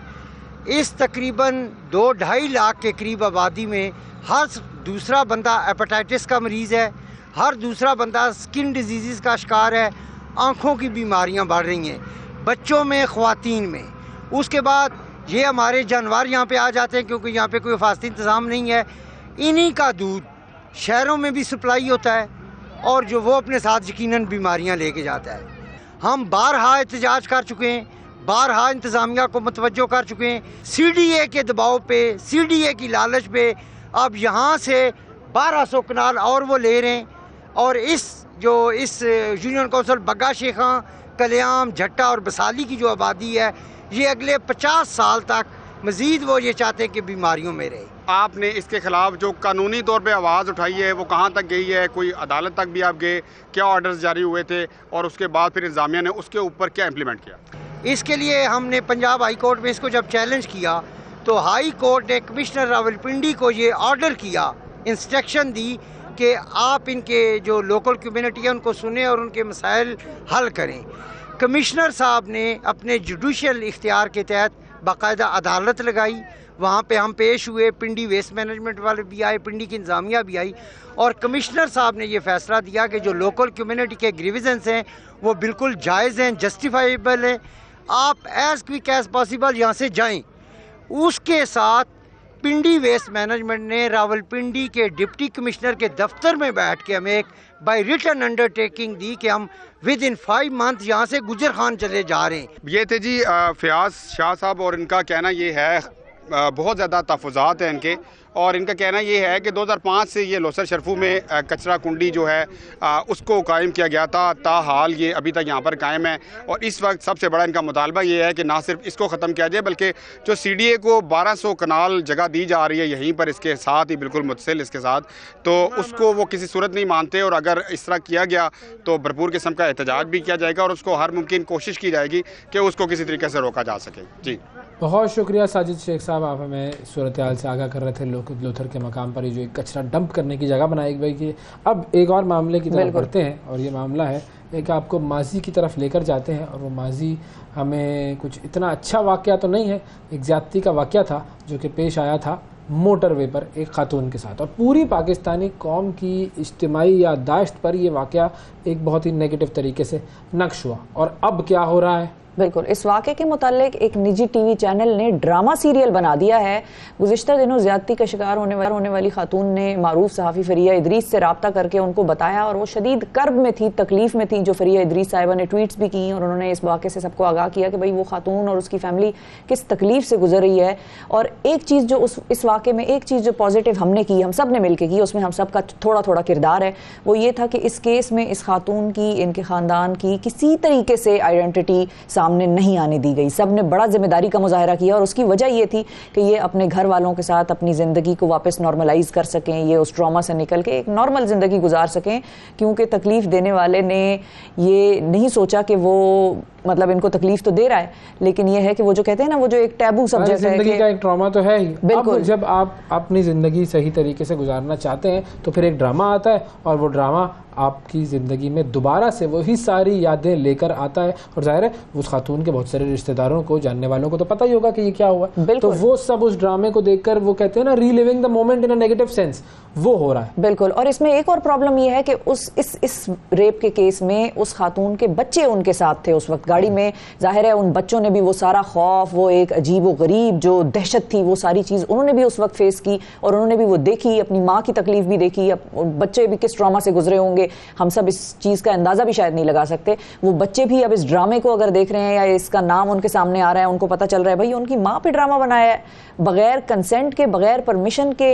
ये चीज़ है जिससे कि हम एक तरह से मतलब तिलमिला उठे हैं तकलीफ से कि ये हमने कैसे कर दिया और इतनी गैर जिम्मेदाराना तरीके से हमने इस चीज़ को टेलीवाइज कर दिया बगैर पूछे। इस पर हम बात करेंगे। फरिया इदरीस साहब हमारे साथ मौजूद हैं। जी फरिया, शुक्रिया आपने वक्त निकाला। सबसे पहले हम आते हैं उस ट्वीट की तरफ जो आपने करके इस तरफ निशानदेही की, इस तरफ हमारी तवज्जो दिलाई कि आपकी उनसे बात हुई थी। जाहिर है उस वक्त उस केस में भी आप ही थी फ्रंट पर जिनकी के उनसे बातचीत हो रही थी और जिनके थ्रू हम सबको भी बहुत सारी चीज़ें उनके बारे में पता चल रही थी कि केस की कहाँ तक सुनवाई हो रही है, कहाँ तक केस पहुँचा। तो अब जब उन्होंने आपसे खुद से रब्ता किया, सबसे पहले तो उस कॉन्वर्सेशन का थोड़ा सा हाल हमारे नाजरीन को बताएं ताकि लोगों को ये समझ आए कि वो किस तकलीफ में है इस वक्त। आई होप कि हम ये समझा सकें लोगों को। शिफा Awais, thank you so much, आप लोगों ने मुझे मौका दिया इससे बात करने का और आप लोग भी इस पे आवाज़ उठाते रहे हैं। मुसलसल हम यही बात हाईलाइट करने की कोशिश करें कि क्या कोई समझ सकता है कि एक सर्वाइवर की, एक विक्टिम की असल में सूरत हाल क्या होती है। देखिए जो कहते हैं कि with great power comes great responsibility, मैं हमेशा पाकिस्तानी ड्रामा को बहुत सपोर्ट करती हूँ। मैं समझती हूँ बैन बॉयकॉट कोई इतनी अच्छी टर्म्स नहीं है, लेकिन साथ ही साथ हमें अपनी ज़िम्मेदारी महसूस करके ये जानना चाहिए कि जब इस किस्म के मामलात होते हैं वहाँ पे आपको बड़ी हसासियत की ज़रूरत होती है। आपके लिए सबसे अहम जो चीज़ होती है वो ये नहीं है कि आपका ड्रामा कितने लोग देख रहे हैं, उसकी रेटिंग क्या है, यूट्यूब पर उसके कितने हिट्स आ रहे हैं। जब आप ऐसे मौजू पे ड्रामा बनाते हैं तो आपकी पहली जो थॉट होनी चाहिए वो उस फैमिली के लिए, उस विक्टिम के लिए, सर्वाइवर के लिए, और उनके साथ और बहुत सारे ऐसे लोग होंगे जो इसे एसोसिएट कर सकते हैं। ये साइकोलॉजिकली एक इस्टेब्लिश फैक्ट है कि जब भी कोई ऐसी कहानी होगी वो ट्रिगर करेगी ऐसी बातें, आपको उनका ख्याल होना चाहिए। क्योंकि जब आप कह रहे हैं कि आप पब्लिक सर्विस के लिए ड्रामा बना रहे हैं तो फिर आपको पब्लिक सर्विस इसी तरीके से होगी कि आप लोगों का ख्याल करें। इस केस में हमने ये सवाल पूछा कि वो क्या महसूस कर रही है। मेरा नहीं ख्याल हम इससे कोई भी ये बात एक्चुअली समझ सकता है, लेकिन ये मैं आपको बता सकती हूँ कि जब से ये उनको पता चला इस ड्रामा का, वो मेरा नहीं ख्याल कि वो सोई भी है। कंसिस्टेंटली वो इस चीज़ से ट्रॉमेटाइज है कि क्या बात किधर कही जा रही है, कौन मेरे बारे में क्या बात कर रहा है। ये एक नेचुरल रिएक्शन है, ख़ास तौर पे उन लोगों के लिए जो इतने ट्रॉमा से गुजरे हों, उनकी फैमिली लाइफ अफेक्टेड है, उनके जो आसपास के लोग हैं वो बता रहे हैं कि कितने हद तक उसकी ज़िंदगी नॉर्मलाइज हो चुकी थी। ये बात ऐसी थी जिसके में हम आपस में भी बात नहीं करते थे, और दोबारा से जब वो लाइफ के अंदर आई, almost she was going back to her normal life. ये तमाम चीज़ें हुई हैं। कुछ उसने खुद ही मेरे लिए लिख कर भेजा है, तो मैं चाहती हूँ कि मैं वो आप लोगों से शेयर कर लूँ। जो पहले वाली कॉन्वर्सेशन थी वो भी मैंने बता दी थी, और मैं आपको ये भी बताऊँ कि मैंने इस कॉन्वर्सेशन को इस तरीके से शेयर किया लोगों से कि कोई एक ज़ेर ज़बर भी गलत ना हो, क्योंकि मैं समझती हूँ कि वो उसकी आवाज़ बनना हम सबका फ़र्ज़ है। वो बहुत चाहती है कि उसकी जो अपनी आइडेंटिटी है वो नहीं पता चले किसी को, मगर उसकी जो बात है उसमें से कोई बात रह ना जाए। जैसे कि आपको पता है ड्रामा के हवाले से वो बहुत शदीद परेशान है। उसने कहा कि can I forgive anyone who was happily shooting and having fun shooting this drama and my misery. फिर उसने ये कहा कि अच्छा आप थोड़ी देर के लिए मान लेते हैं कि ये मेरे बारे में नहीं है, जैसा कि ड्रामा मेकर्स कह रहे हैं, तो किसी भी औरत की मिजरी और तकलीफ़ को इस तरीके से दिखाना क्या ये लोगों के लिए ठीक है? फिर उसने ये भी कहा कि मुझे इस बात से बहुत तकलीफ़ होती है कि लोग जज करते हैं, आपको मुसलसल जज करते हैं, तो किसी और औरत को भी लोग जज क्यों करें? दो बातें जो उसने की मुझे बड़ी तकलीफ़ हुई वो पढ़कर। एक उसने ये कहा कि देखें मेरे जो बच्चे हैं उनको मेरा प्रोटेक्ट करना सबसे बड़ी मेरे लिए अहम चीज़ थी, और मैं जो अपनी ज़िंदगी में वापस आई हूँ उसमें मेरे बच्चों का बहुत बड़ा रोल है। अभी ये छोटे हैं, आपने उनके लिए डॉक्यूमेंट कर दी है एक चीज़, सारी दुनिया उसको कह रही है कि ये तुम्हारी कहानी है। कल को यानी जब वो बच्चे समझदार हों तो उनको आपने एक डॉक्यूमेंट बना के देख दिया कि आप देख लें कि आपकी ज़िंदगी में क्या हुआ था। While it's her right to forget, उसके बच्चों का हक है कि वो एक नॉर्मल ज़िंदगी गुजारें। तो ये एक बड़ी तकलीफ़देह बात है। दूसरी बात उसने ये कही कि कोई नहीं समझ सकता, चाहे जितना मर्जी सेंसिटिव राइटर हो, जितना मर्जी सेंसिटिव एक्टर हो, वो मेरी तकलीफ़ समझ ही नहीं सकता। और उसने एक छोटी सी बात ये कही कि मैं अपने बच्चों को डांटती नहीं हूँ, हालांकि मेरी ज़िंदगी में सबसे अहम मेरे बच्चे हैं, और आज भी मैं उनको किसी बात पर डांट देती हूँ तो मुझे एकदम से ये वाक़या याद आता है, और मैं सोचती हूँ कि ओहो उस दिन इन बच्चों के साथ ऐसे हुआ था, और मैं इन बच्चों के में उस तरह का नॉर्मल रिलेशनशिप जो माँ बच्चे का है अभी तक वैसे इस्टेब्लिश नहीं कर सक रही कि मैं बगैर सोचे उस वाक़ये की उनको डांट भी नहीं सकती। तो आप लोग कैसे समझ रहे हैं कि आप इनकम्पस कर लेंगे कि जो मेरे साथ गुजरा है, या आप वो बात दिखा देंगे ऑडियंस को जो मुझ पे बीती है वो मैं ही जानती हूँ।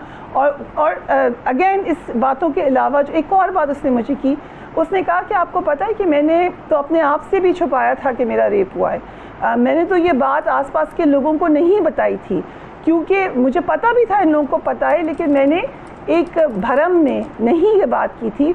अब आपने पूरी दुनिया को ये बात कह दी है कि आई वॉज रेप्ड, तो कम से कम अपने गरेबानों में झांकें और सोचें कि what you have done to her psyche. अच्छा, अब देखिए इसके अंदर जो हदीका कियानी साहिबा का जो बयान आया है वो ये आया है कि वो कहती हैं कि जब मेरे सामने इस ड्रामे का स्क्रिप्ट लेकर आए थे तो मैंने उसको पढ़ा, मुझे लगा कि शायद ये उस वाक़े से कनेक्टेड है। मैंने उनसे पूछा कि क्या ये उसी वाक़े पर बेस करता है, तो उन्होंने मुझे बताया कि नहीं। फिर मैंने प्रॉपर्ली उस स्क्रिप्ट को डिटेल में पढ़ा, तो फिर मुझे भी समझ में आ गया कि ऐसा नहीं है। फिर जो ड्रामे की जो राइटर हैं जंजबील आसिम साहिबा, वो भी यही कहती हैं कि हमने इस चीज़ के ऊपर ड्रामा नहीं बनाया। तो अब जब उनकी तरफ से ये बयान आ रहा है तो फिर हम कैसे इस चीज़ को, फिर कनेक्शन की वजह क्या है? क्या ऐसा तो नहीं है कि हम ये सोच रहे हैं कि अब अगर कोई भी ड्रामा रेप पर बनेगा तो वो शायद कनेक्ट तो हो जाएगा किसी न किसी तरीके से किसी केस से? यही तो मैंने कहा है कि जब हम ऐसे ड्रामास बनाते हैं तो हमें इस सेंसिटिविटी का ख्याल करना चाहिए कि ये ट्रिगर करेगा। खुद हरीका कियानी साहिबा, and she is a very seasoned artist, उनकी तारीफ़ करने की हमें ज़रूरत नहीं है। उन्होंने बड़ा काम किया है, एक्टर बड़ी ज़बरदस्त है, एक्टिंग उन्होंने थोड़ा लेट शुरू की, सिंगर बड़ी ज़बरदस्त है, उसके अलावा वो फिलंथ्रोपिस्ट भी हैं। एंड उनकी मुझे कॉल आई, काफ़ी लंबी हमारी बात हुई, मुझे पता चला कि वो साइकोलॉजिस्ट भी हैं, वो साइकोलॉजी को बड़े अच्छी तरीके से समझती हैं और इन हर प्लेस उन्होंने अपनी पोजीशन वाज़े करने की कोशिश की है। और मेरे पास कोई जवाब नहीं है कि मैं उन पे शक करूं कि इनको पता था और उन्होंने जानबूझ के किया है। इफ शी सेज कि उनको लगा कि ये वो कहानी नहीं है तो वो अपने तई सही बात कर रही होंगी, लेकिन उसका जो इम्पैक्ट हो रहा है, उसका जो इफेक्ट हो रहा है वो तो अब ऑब्वियस है, नज़र आ रहा है। मैं एक्सपेक्ट करती कि ये लोग कोशिश करते उनसे मिलने की, अगर पहले नहीं मिला था तो अब मिल लेते, थोड़ी सी सेंसिटिविटी दिखाते, कुछ समझने की कोशिश करते, बजाय इसके कि आप इतना रूथलेसली इस बात को कह दें कि मेरा तो इससे कोई ताल्लुक ही नहीं है। देखिए जी, हमने तो ये, अगर आपने वाकई विक्टिम्स के लिए बनाया है ड्रामा, अगर आपने वाकई लोगों को सेंसिटाइज करने के लिए बनाया है तो सबसे पहले थोड़ी सी सेंसिटिविटी खुद भी दिखाइए। आप ऐसे तो नहीं इस बात को अंडर द कारपेट कर सकते। फिर एक और बात है जो कि अगेन जी ने मुझे दिखाई कि जिस वक्त से ये ड्रामा शुरू हुआ है, वो तो ड्रामा नहीं देख रही थी, लोगों ने उनको आके कहा कि ये आपकी कहानी है। प्रोमो के अंदर भी लेट्स से कि अगर ये इसकी कहानी नहीं भी है तो प्रोमो के अंदर जो सीन दिखाए गए वो उस सड़क से ही शुरू होता है, एक औरत ड्राइव कर रही है, बच्चों के सामने ये मामला होता है। बट मेरा अपना ओपिनियन ये है कि ज़रूरी नहीं था कि आप रेप का सीन फिल्म करते, ज़रूरी नहीं था कि ये दिखाया जाता कि वहाँ पर मैं इस पे आना चाह रही हूँ था या उसकी औलाद बैठी हुई थी। उसको आप इशारों किनायों में भी बात कर सकते थे, आपने एक्चुअली बड़ा उसको दिखाया है। और हम ये जानते हैं, जो साइकोलॉजी समझते हैं, कि इन मैनी केसेस आप बाद में दिखा देते हैं कि कैथारसिस भी हो गया, सज़ा भी मिल गई, लेकिन बाय दैट टाइम आपने इतना ग्लोरीफाई कर दिया होता है क्राइम को कि बहुत सारे सिक माइंड्स जो कि सोसाइटी में हैं वो उससे इफेक्ट हो सकते हैं, उसका नेगेटिव इम्पैक्ट। ये बात मुझे समझ में नहीं आ रही कि अगर ये इस ड्रामे में दिखाया ही ये गया है कि एक सड़क पर एक खातून का रेप होता है, उसका बच्चा भी उसके साथ होता है, तो फिर और कौन से वाक़े से लिंक करेंगे इसको? अगर ये उससे लिंक नहीं है तो फिर बहुत सिंपल सी बात है कि जो बेसिक ख्याल राइटर के जहन में आया वो वहीं से आया। और ऑब्वियसली जब आप ड्रामा लिखते हैं तो आप उसमें हज़ारों चीज़ें तब्दील कर लेते हैं, लेकिन बुनियादी प्रेमिस तो फिर वही हुआ। तो फिर कैसे कह सकते हैं कि ये उससे कनेक्टेड नहीं है, या आप डिनाइल मोड में है कि नहीं जी हमने नहीं करना? अब होना क्या चाहिए? देखिए, इस वक्त तो लीगल काउंसिल से बात की है उन्होंने अपनी, लेकिन शी इज़ ट्रॉमेटाइज। मुझे खुद भी लगता है कि उसकी जो पहली ख्वाहिश है वो यही है कि बस इस पे बात ना हो and everybody should move forward. लेकिन जाहिर है अब उसको ये अवेयरनेस भी है कि अगर मैं लीगली इसको परस्यू करती हूँ तो इस पे बहुत ज़्यादा बात और होगी, जो कि वो एक्चुअली चाहती है कि नहीं हो। एक और बात जो मैं ऐड करना चाहती हूँ, कल मेरे प्रोग्राम में खतीजा सिद्दीकी थी और हम सब उनको जानते हैं as a lawyer and as a survivor, जिनको असॉल्ट हुआ था और उन्होंने उसका मुकाबला किया था लीगली भी। वो बताती हैं कि उनकी अपनी स्टोरी के ऊपर एक ड्रामा बना और उनसे कंसेंट नहीं लिया गया, and despite being a lawyer वो उसके ऊपर कुछ नहीं कर सकी क्योंकि she did not want to go through that trauma again. Again निगरदाद ने हमें बताया कि एक ड्रामा कंदील बलोच की लाइफ पर बना और उस वक्त वो आवाज़ उठाती रही और उनकी फैमिली इससे अंडर डिस्ट्रेस थी, लेकिन कुछ नहीं हो सका। तो मेरा ख्याल से एक लार्जर पिक्चर में हमें इसको देखना चाहिए। हम चाहते हैं हमारी इंडस्ट्री बहुत थ्राइव करे, पाकिस्तान की ड्रामाज अराउंड द वर्ल्ड देखे जाते हैं, हम बहुत अच्छे ड्रामे बनाते हैं, हमारे बड़े अच्छे आर्टिस्ट हैं, लेकिन उसके साथ साथ अब रिस्पॉन्सिबिलिटी भी समझना चाहिए, क्योंकि इस तरह की रियल लाइफ स्टोरीज आप बनाएंगे, आप ये नहीं कह सकते कि हमने तो इसको सोचा ही नहीं। कैसे हो सकता है? जब रिसर्च होती है, जो उससे रिलेटेड वाक़यात होते हैं, आप उनको देखते हैं, आप उनकी केस स्टडी करते हैं, सो जो एक तरीका कार है हमें लाए है अमल के ऊपर गौर व खौस करना चाहिए कि वो क्या होना चाहिए।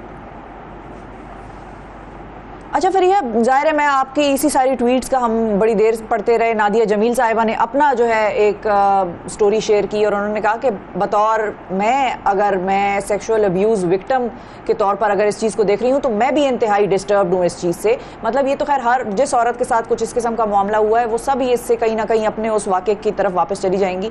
लेकिन मैं आपसे ये पूछना चाह रही हूँ कि सोसाइटल इल जो है या सोसाइटी में जो ये सनसनी के लिए एक चाहत है जो हमारे सोशल मीडिया पर भी बड़ी तरीके से नज़र आती है, और वो हमारे ड्रामा आर्टिस्ट या जो भी उन वेबसाइट्स को चलाते हैं वो बड़ी अच्छी तरीके से समझते हैं। क्लिक बेट का कॉन्सेप्ट बड़ा आम है हमारे यहाँ। अब जिस तरह आपने अपनी ट्वीट में वो स्क्रीनशॉट लगाई हुई थी जिसमें हादसा एपिसोड 5 था और उसके आगे लिखा हुआ था बेस्ट मोमेंट, तो बेस्ट मोमेंट में वो सीन क्या था? अगर आप उस पर क्लिक करेंगी तो जाहिर है उसमें रेप हो रहा है उस औरत का, तो इसको हम बेस्ट मोमेंट कहकर दिखा रहे हैं, लगा रहे हैं अपनी वेबसाइट्स पर, और हमें ये पता है कि लोग इसको बेस्ट मोमेंट देखकर क्लिक करेंगे और ऊपर हमने वो उसका जो तो हमारी अपनी ज़हनी गलाज़त की निशानदेही इसको कैसे रेक्टिफाई करेंगे कि हम बतौर सोसाइटी इस चीज़ को तकलीफ समझें अगले की, ना कि अपने चस्के और मज़े के लिए एक एंटरटेनमेंट का बाइस बना लें व्यूज़ के लिए। देखिए यही तो सबसे ज़्यादा तकलीफ़ की बात है। और बहुत सारे मामला हैं, मसलन जो इसकी प्रमोशनल वीडियोस हैं या इसके प्रमोशनल फ्लायर्स हैं उसके ऊपर भी ये लिखा गया है मोटरवे की रेप की कहानी, किसी ने मुझे फॉरवर्ड किया। उसके अलावा आपने वो खुद देख लिया स्क्रीनशॉट। एक्चुअली बाद में मुझे पता चला कि वो शायद चैनल ही की वेबसाइट है। मैं समझ रही थी कि किसी और जगह की वेबसाइट है, एक्चुअली चैनल की वेबसाइट थी जिस पर उन्होंने बेस्ट मोमेंट 46 मिलियन उसके फॉलोअर्स हैं। सो इवन लेट्स से मैं ये बात कहती हूँ कि अगर आप समझ रहे हैं कि लेट्स से ये जी की कहानी नहीं है तो किसी की तो कहानी है। इन बैड टेस्ट क्यों बनाई आपने? आप उसको ऐसे दिखाते कि एक स्ट्रगल की स्टोरी होती जो उसके बाद के वाक़यात हैं। आपने जो नादिया जमील ने बात हाईलाइट की कि आपने ऐसी डायलॉग्स उसके अंदर यूज़ किए हैं जिसमें आप शेम कर रहे हैं एक बंदे को जिसके साथ ये असॉल्ट हुआ है या जो रेप हुआ है, आप उसकी फैमिली को शेम कर रहे हैं। जैसा कि जी ने ये बात की कि मैंने वो सीन देखा जिसमें बच्चों का मजाक उड़ाया जा रहा है, तो she took it very personally कि आप मेरे बच्चों का मजाक उड़ा रहे हैं। ऑब्वियसली ड्रामा राइटर ये कहेगा कि हम तो अभी ये पहली किस्तों में दिखा रहे हैं, बाद की किस्तों में हम दिखाएंगे कि रिडेम्पशन हो गई। लेकिन बात यही है कि do you want people to relive through this drama and how do you know कि everybody is watching your serial till the and?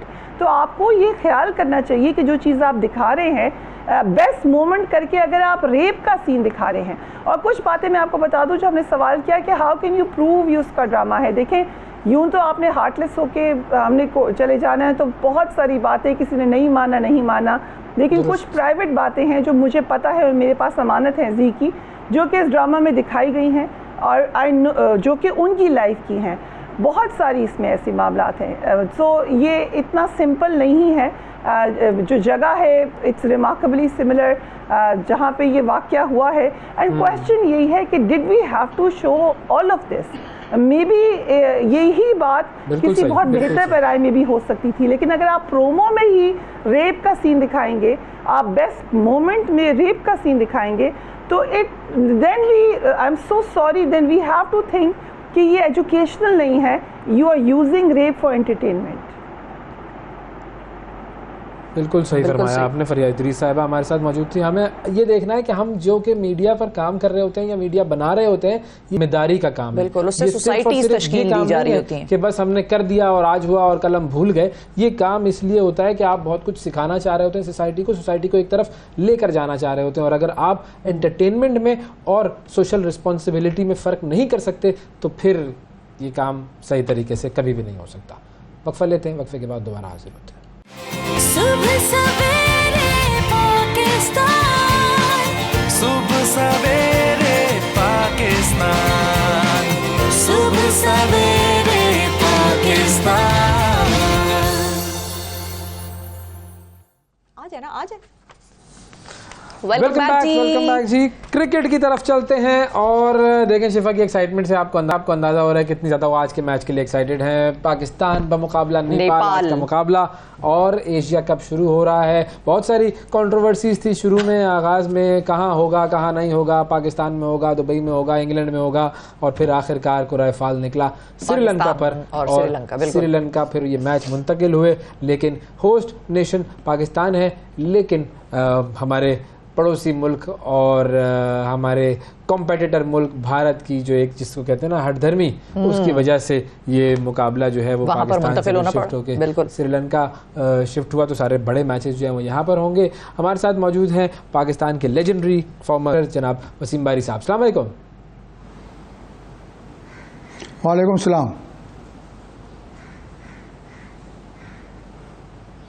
Thank you sir, बहुत शुक्रिया सर, आपने प्रोग्राम के लिए वक्त निकाला। सबसे पहले तो मैं इसी कंट्रोवर्सी पर आपका ज़रा कमेंट ले लूँ कि ठीक है, अब श्रीलंका में हो रहा है ये वर्ल्ड कप, एशिया कप, और आज पाकिस्तान में मैच है, 2-3 मैचेस पाकिस्तान में है, बाकी तो सारा कप ही श्रीलंका शिफ्ट कर दिया गया है। How to tackle this thing, क्योंकि ये मामला जो है ये तो किसी तरफ सेटल हो ही नहीं रहा है। अब हम वर्ल्ड कप खेलने के लिए इंडिया जाएंगे, बाद में हमारे पास कोई टूर्नामेंट होगा तो वो लोग नहीं आएंगे। This will go on and on and on. लेकिन कि ये चीज़ सेटल होनी चाहिए, क्रिकेट को पॉलिटिक्स से अलग रखनी चाहिए। पाकिस्तान ने बड़ा बोल्ड डिसीजन लिया, पाकिस्तान ने बहुत बड़ा डिसीजन लिया है in the interest of cricket, in the interest of cricket in the subcontinent. शायकीन इंडिया से या पाकिस्तान से पाकिस्तान टीम को देखना चाहते हैं हिंदुस्तान में, और मैं समझता हूं कि हमारी हुकूमत ने, हमारे प्लेयर्स ने, हमारी क्रिकेट बोर्ड ने बहुत अच्छा डिसीजन लिया है कि पाकिस्तान टीम जा रही है इंडिया खेलने के लिए, वर्ल्ड कप के लिए। तो मैं समझता हूं कि फाइनली जो रिज़ल्ट होगा वो यही होगा कि दोनों टीमें आपस में खेलेंगी, बिकॉज शायकीन हिंदुस्तान और पाकिस्तान में दोनों देखना चाहते हैं पाकिस्तान टीम को हिंदुस्तान में। और मैं समझता हूं कि पाकिस्तान टीम जाएगी, गुडविल क्रिएट करेगी और रिलेशनशिप बेटर होगा, और दोनों मुल्क इंशाल्लाह अनकरीबी आपस में क्रिकेट खेलेंगे। लेकिन keeping in view the history, आपको लगता है कि हमारे जाने से वो गुडविल इंप्रूव हो जाएगी और बाद में वो कभी हमारे यहाँ आने पर राज़ी हो सकते हैं? बिल्कुल, फाइनली डिसीजन यही होगा जी। कोई लड़ाई झगड़े से ना क्रिकेट को फ़ायदा है, ना दोनों मुल्कों को फ़ायदा है, ना शायकीन है मुल्क को फ़ायदा, किसी को फ़ायदा नहीं है। बेटर रिजल्ट्स ऐसे ही आएंगे कि बातचीत कर कर, और क्रिकेट स्पोर्ट्स, दूसरी स्पोर्ट्स तो खेली जाती हैं, सिर्फ क्रिकेट को ज़रा डिफ़िकल्टी हो रही है क्योंकि इसकी मार्केट बहुत बड़ी है, कमर्शियल मार्केट है, बिग मार्केट है। तो फाइनली रिज़ल्ट यही होगा। दोनों मुल्कों, दोनों बोर्ड तो खेलना चाहते हैं, ये तो दोनों हुकूमतों का फ़ैसला है, और इंशाल्लाह फ़ैसला जो होगा वो पॉजिटिव होगा। बिल्कुल सही। अच्छा, अभी इस पे ज़रा बात कर लेते हैं कि हमारी टीम हमें इस एशिया कप में क्या रिजल्ट दिखा सकती है। कौन कौन से एरियाज ऐसे हैं जिनको आप कहेंगे कि अभी भी हमारे पास टाइम है कि उनको हम इम्प्रूव कर लें? देखिए, पाकिस्तान टीम के परफॉर्मेंस, पाकिस्तान टीम इस वक्त नंबर 1 है ODIs में, और बहुत अच्छा परफॉर्मेंस कर रही है। वेल सेट टीम है, कुछ ज़्यादा चेंजेस करने की ज़रूरत नहीं है पाकिस्तान टीम को। बॉलिंग डिपार्टमेंट बड़ा स्ट्रॉन्ग है, और बैटिंग डिपार्टमेंट भी इम्प्रूव हो गया पहले से। बाबर आजम कप्तानी बहुत अच्छी कर रहे हैं। तो मैं समझता हूँ ये वेल सेट टीम है। जो टीम वेल सेट होती है उसमें ज़्यादा चेंजेस करने की ज़रूरत नहीं होती। बेसिक्स पाकिस्तान टीम ठीक रखे तो इंशाल्लाह पाकिस्तान टीम जो है वो मोस्ट फेवरेट है वर्ल्ड कप के लिए और एशिया कप के लिए भी। आप देखेंगे कि ये परफॉर्मेंस बहुत अच्छा कर रही है, यंगस्टर्स बहुत अच्छा खेल रहे हैं, कप्तानी अच्छी हो रही है, क्रिकेट मैनेजमेंट अच्छी है। तो मैं समझता हूँ कोई ज़्यादा जब चीज़ें ठीक चल रही हैं तो उसको ज़्यादा छेड़ने की ज़रूरत नहीं है। आप देखेंगे कि शायकीन क्रिकेट पाकिस्तान को मैं सिर्फ रिक्वेस्ट करता हूँ कि अपनी टीम को सपोर्ट करें। हार जीत तो होती है, अगर हमारी टीम अच्छा खेलेगी तो मैं समझता हूँ पाकिस्तान के लिए अच्छा होगा। तो हम तो बहुत उम्मीद करते हैं कि पाकिस्तान टीम की परफॉर्मेंस बहुत अच्छी है। और आप जैसे बाबर आजम ने कहा कि वो हर मैच को इम्पोर्टेंस देंगे, हर मैच को खेलेंगे जैसे फाइनल है, और इंशाल्लाह पाकिस्तान टीम एशिया कप और वर्ल्ड कप दोनों जीत कर आएगी पाकिस्तान। जीतने की सलाहियत तो बिल्कुल है और इसीलिए हम कह रहे हैं कि हमारी टीम जो है वो आईसीसी की ओडीआई रैंकिंग में इस वक्त नंबर 1 चल रही है। अच्छा, इस वक्त अगर इस टूर्नामेंट की हम बात करें, जो की प्लेयर्स हैं आपके ख्याल में वो कौन से key players to look for? Pakistan के बैट्समैन की भी बात करें और पाकिस्तान के बॉलर्स की भी बात करें, अगर आपको कोई 2 लोग चुनने हो, 2 बैट्समैन और 2 बॉलर्स। एक्स फैक्टर प्लेयर्स हर टीम में होते हैं। अफरीदी जो है वो एक्स फैक्टर है, हारिस एक्स फैक्टर है, शादाब एक्स फैक्टर है, बाबर आजम एक्स फैक्टर है, रिजवान एक्स फैक्टर है, फ़खर जमान एक्स फैक्टर है। तो ये सारे एक्स फैक्टर प्लेयर्स हैं पाकिस्तान को बॉलिंग और बैटिंग दोनों में, और इनके साथ यंगस्टर्स जो हैं वो भी सपोर्ट करेंगे और वो पार्टनरशिप्स करेंगे, और ये टीम एफर्ट की ज़रूरत होती है। और टीम एफर्ट आपने देखा कि पाकिस्तान टीम का हाल में बहुत अच्छा है, वो खेलने की तरफ तवज्जो दे रहे हैं, बाहर की चीज़ों की तरफ तवज्जो नहीं दे रहे, अपने गेम की तरफ तवज्जो दे रहे हैं। और आप देखेंगे कि स्पिरिट बहुत अच्छी है, जो टीम जीतती है वो टीम एफर्ट से जीतती है। किसी एक या 2 प्लेयर के तो आउटस्टैंडिंग परफॉर्मेंस होता है, लेकिन जैसे pick of the bowlers Asia cup में चुना है अफरीदी को,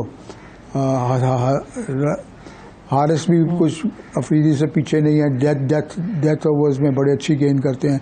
शादाब बहुत ज़बरदस्त लेग स्पिन करते हैं। और आप देखेंगे कि स्पिनर्स का, क्योंकि ये पहली दफ़ा ये हो रहा है कि एशिया कप पहले 20 ओवर्स का होता था, मगर इस दफ़ा क्योंकि ये वर्ल्ड कप से पहले है तो उन्होंने डिसाइड किया कि 50 ओवर्स एशिया कप होगा।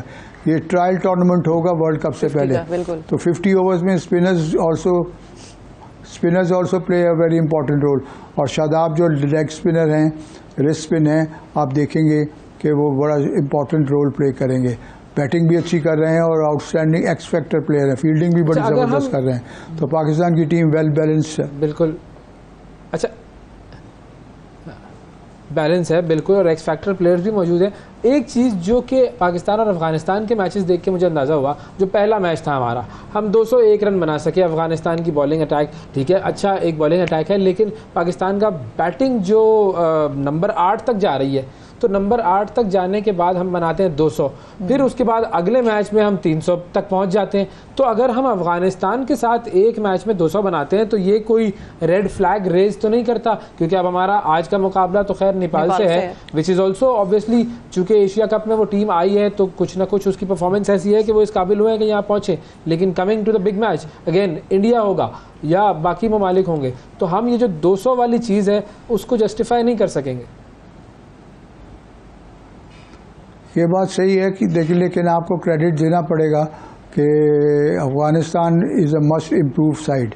अफ़गानिस्तान की साइड में काफ़ी इम्प्रूवमेंट आई है, उनके बॉलर्स राशिद अच्छी गेंद कर रहे हैं और उनके जो स्पिनर्स हैं वो भी अच्छी गेंद कर रहे हैं।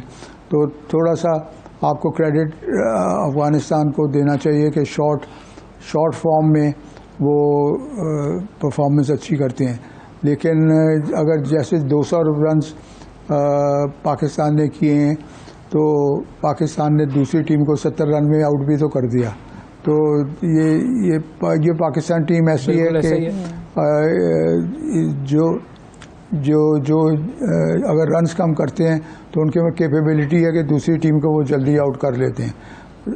ओवर्स के मैच में तो गुड मैच और बैड मैच होता रहता है, लेकिन आपको क्रेडिट देना पड़ेगा। ये यंग साइड है पाकिस्तान की, रीबिल्ड साइड है और बड़ा अच्छा परफॉर्मेंस कर रही है, और हम सब बहुत प्राउड हैं अपनी इस टीम से।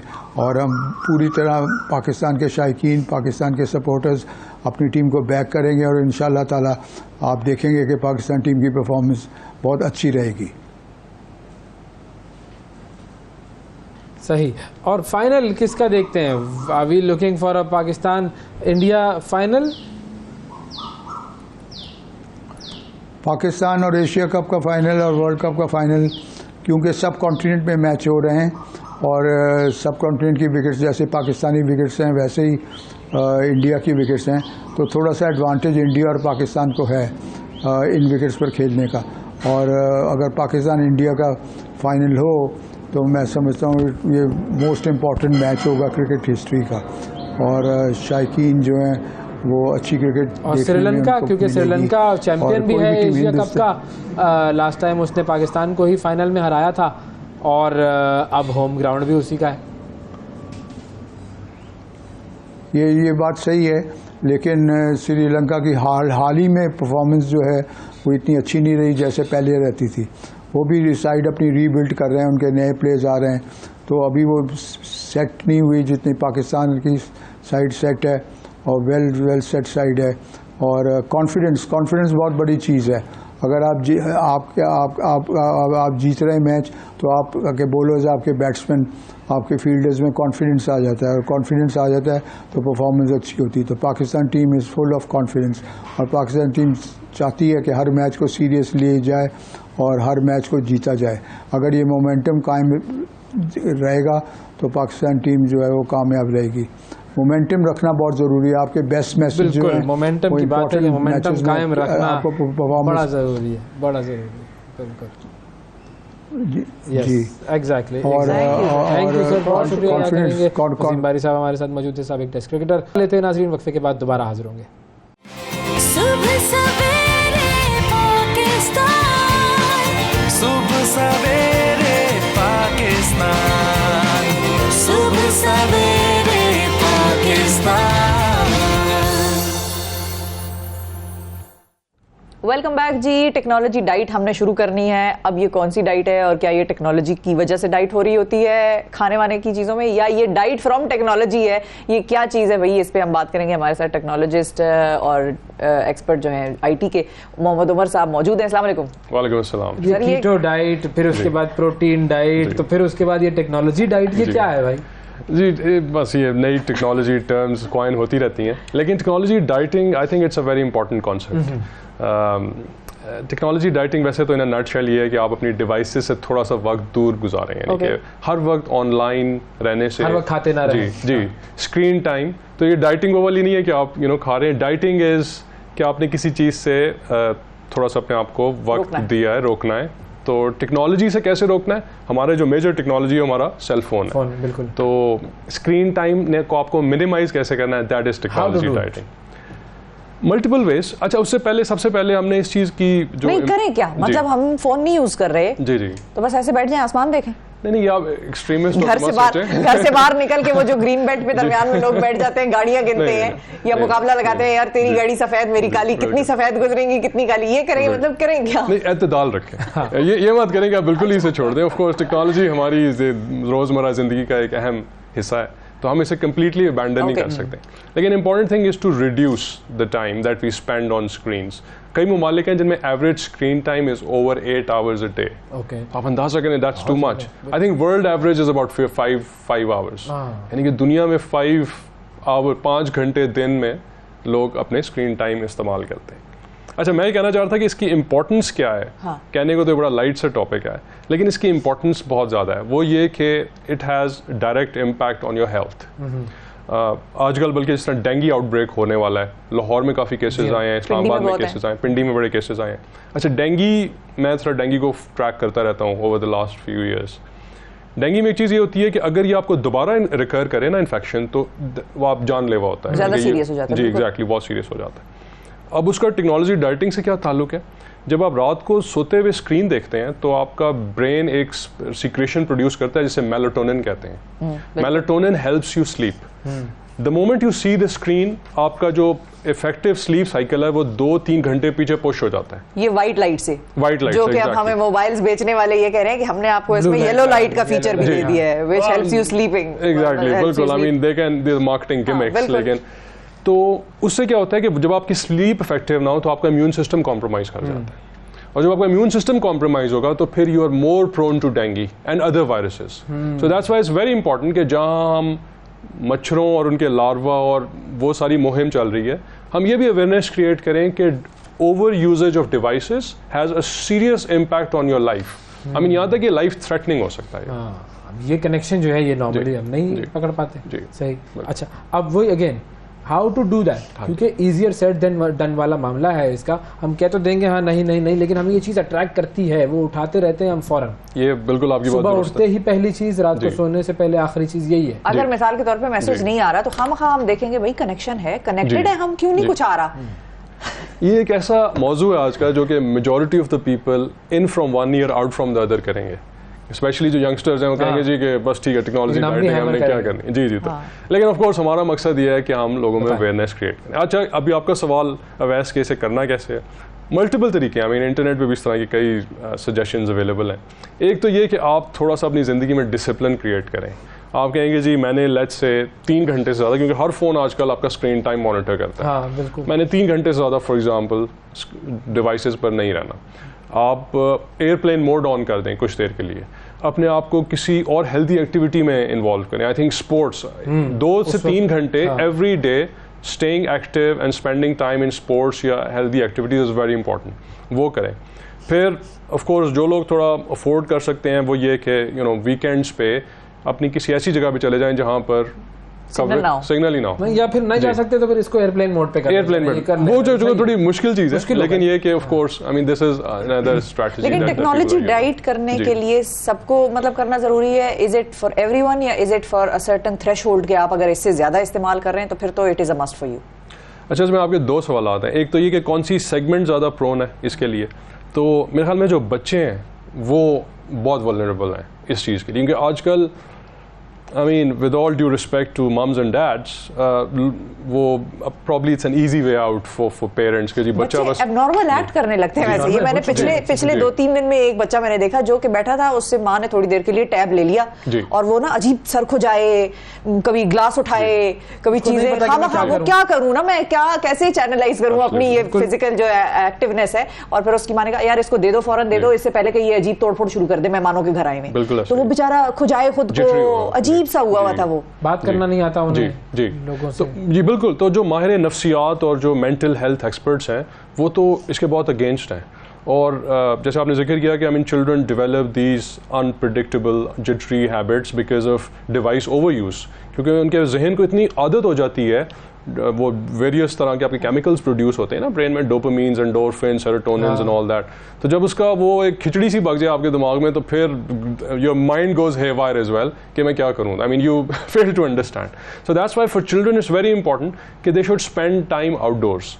अभी एक और इसका जो हेल्थ इम्पैक्ट है बच्चों के लिए वो ये कि आज तक कोई इस्टेब्लिश नहीं कर सका किसी को ऐनक क्यों लगती है, लेकिन one of the strong hypothesis in that area is कि आपको आपकी नज़र तब कमज़ोर होती है, आपको ऐनक तब लगती है जब आप ज़्यादा टाइम इंडोर्स स्पेंड करते हैं। अच्छा, अगर आप आउटडोर्स हों तो आप दूर की चीज़ों को देखते हैं जिससे आपके मसल्स रिलैक्स करते हैं, क्योंकि जब आप करीब की चीज़ देखें तो आई मसल्स कॉन्ट्रैक्ट करते हैं और दूर देखें तो आपके मसल्स रिलैक्स करते हैं। So again another reason to have limit your device use and spend time outdoors other than other। ये बड़ा इंटरेस्टिंग है क्योंकि हम कितने आवर्स जी मैक्सिमम जी per day mobile phone usages? I think more than 3 hours। 3 hours is way too much। और उसे भी आप स्प्रेड करें over the day. Let's say half an hour आपने यूज़ किया, अगर बच्चा यूज़ भी कर रहा है, so encourage the child to get up, you know, go somewhere, या उसे कोई काम कहेंगे बेटा आप मुझे ये ला के दें, वो ला के दें, you know, give me some, क्या पुशअप्स करके दिखाएं, या you know whatever the favourite activity is. So try to disengage the child. फिर उसके बाद एक मिनट मे बी अनदर आधा घंटा करके। ये बड़ा मुश्किल काम नहीं है, क्योंकि फॉर एग्जांपल अगर हम 3 आवर्स की बात करें तो अब हम मोबाइल को ही 3 आवर्स पे लगा लें तो वही उससे ज़्यादा एवरेज टाइम आ रहा होगा हमारा। और उसके बाद आपका कंप्यूटर आ जाता है, लैपटॉप्स आ जाते हैं, बच्चे होमवर्क कर रहे हैं तो सारा वक्त उसी के ऊपर है। तो वो 3 आवर्स मुझे तो बहुत कम लग रहा है। अच्छा, इसमें अल्टरनेटिव्स भी हैं, जैसे आपने जिक्र किया कि लैपटॉप्स। अब laptop is a better device then a mobile phone, क्योंकि मोबाइल फ़ोन में आपने जो उसका पोस्चर आपका बड़ा it's not very natural, you know, आपको नेक भी आपकी डाउन है, आपकी बैक भी स्लाउच की हुई है और आपकी जो मसल्स हैं वो अजीब ऑकवर्ड हुए हैं। Laptop on the other hand if you on a better posture, आपकी बैक स्ट्रेट है और आप लैपटॉप पे काम कर रहे हैं तो वो बेहतर है। So try to move, specially professionals के लिए, instead of working on your device आप मूव करें ऑन लैपटॉप्स।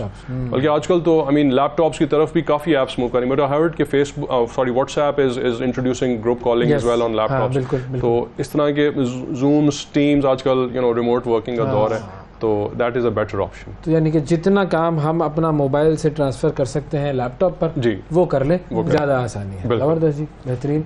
थैंक यू जी। टेक्नोलॉजी डाइट करेंगे, थोड़ी सी हम भी कोशिश करते हैं टेक्नोलॉजी डाइट। और अगर मैं जो है ना मुझे फ़ोन किया अच्छा नहीं होगा ऐसे टाइम पे, या व्हाट्सएप प्रोड्यूसर साहब आप ये सुन लें, ठीक है, ये कोई काम वाम होगा नहीं होगा, कुछ नहीं होगा भाई। ये टाइम तय कर लें काम का, इस टाइम पर काम होगा, उसके बाद इसके बाद आराम होगा, बस फिर खत्म। हम तो वैसे यही चीज मांग रहे थे। नाज़रीन, आज के प्रोग्राम में इतना ही। आपसे कल फिर मुलाकात करेंगे, उस वक्त तक के लिए इजाजत दीजिए। अल्लाह हाफिज। सुबह सवेरे पाकिस्तान, सुबह सवेरे पाकिस्तान, सुबह सवेरे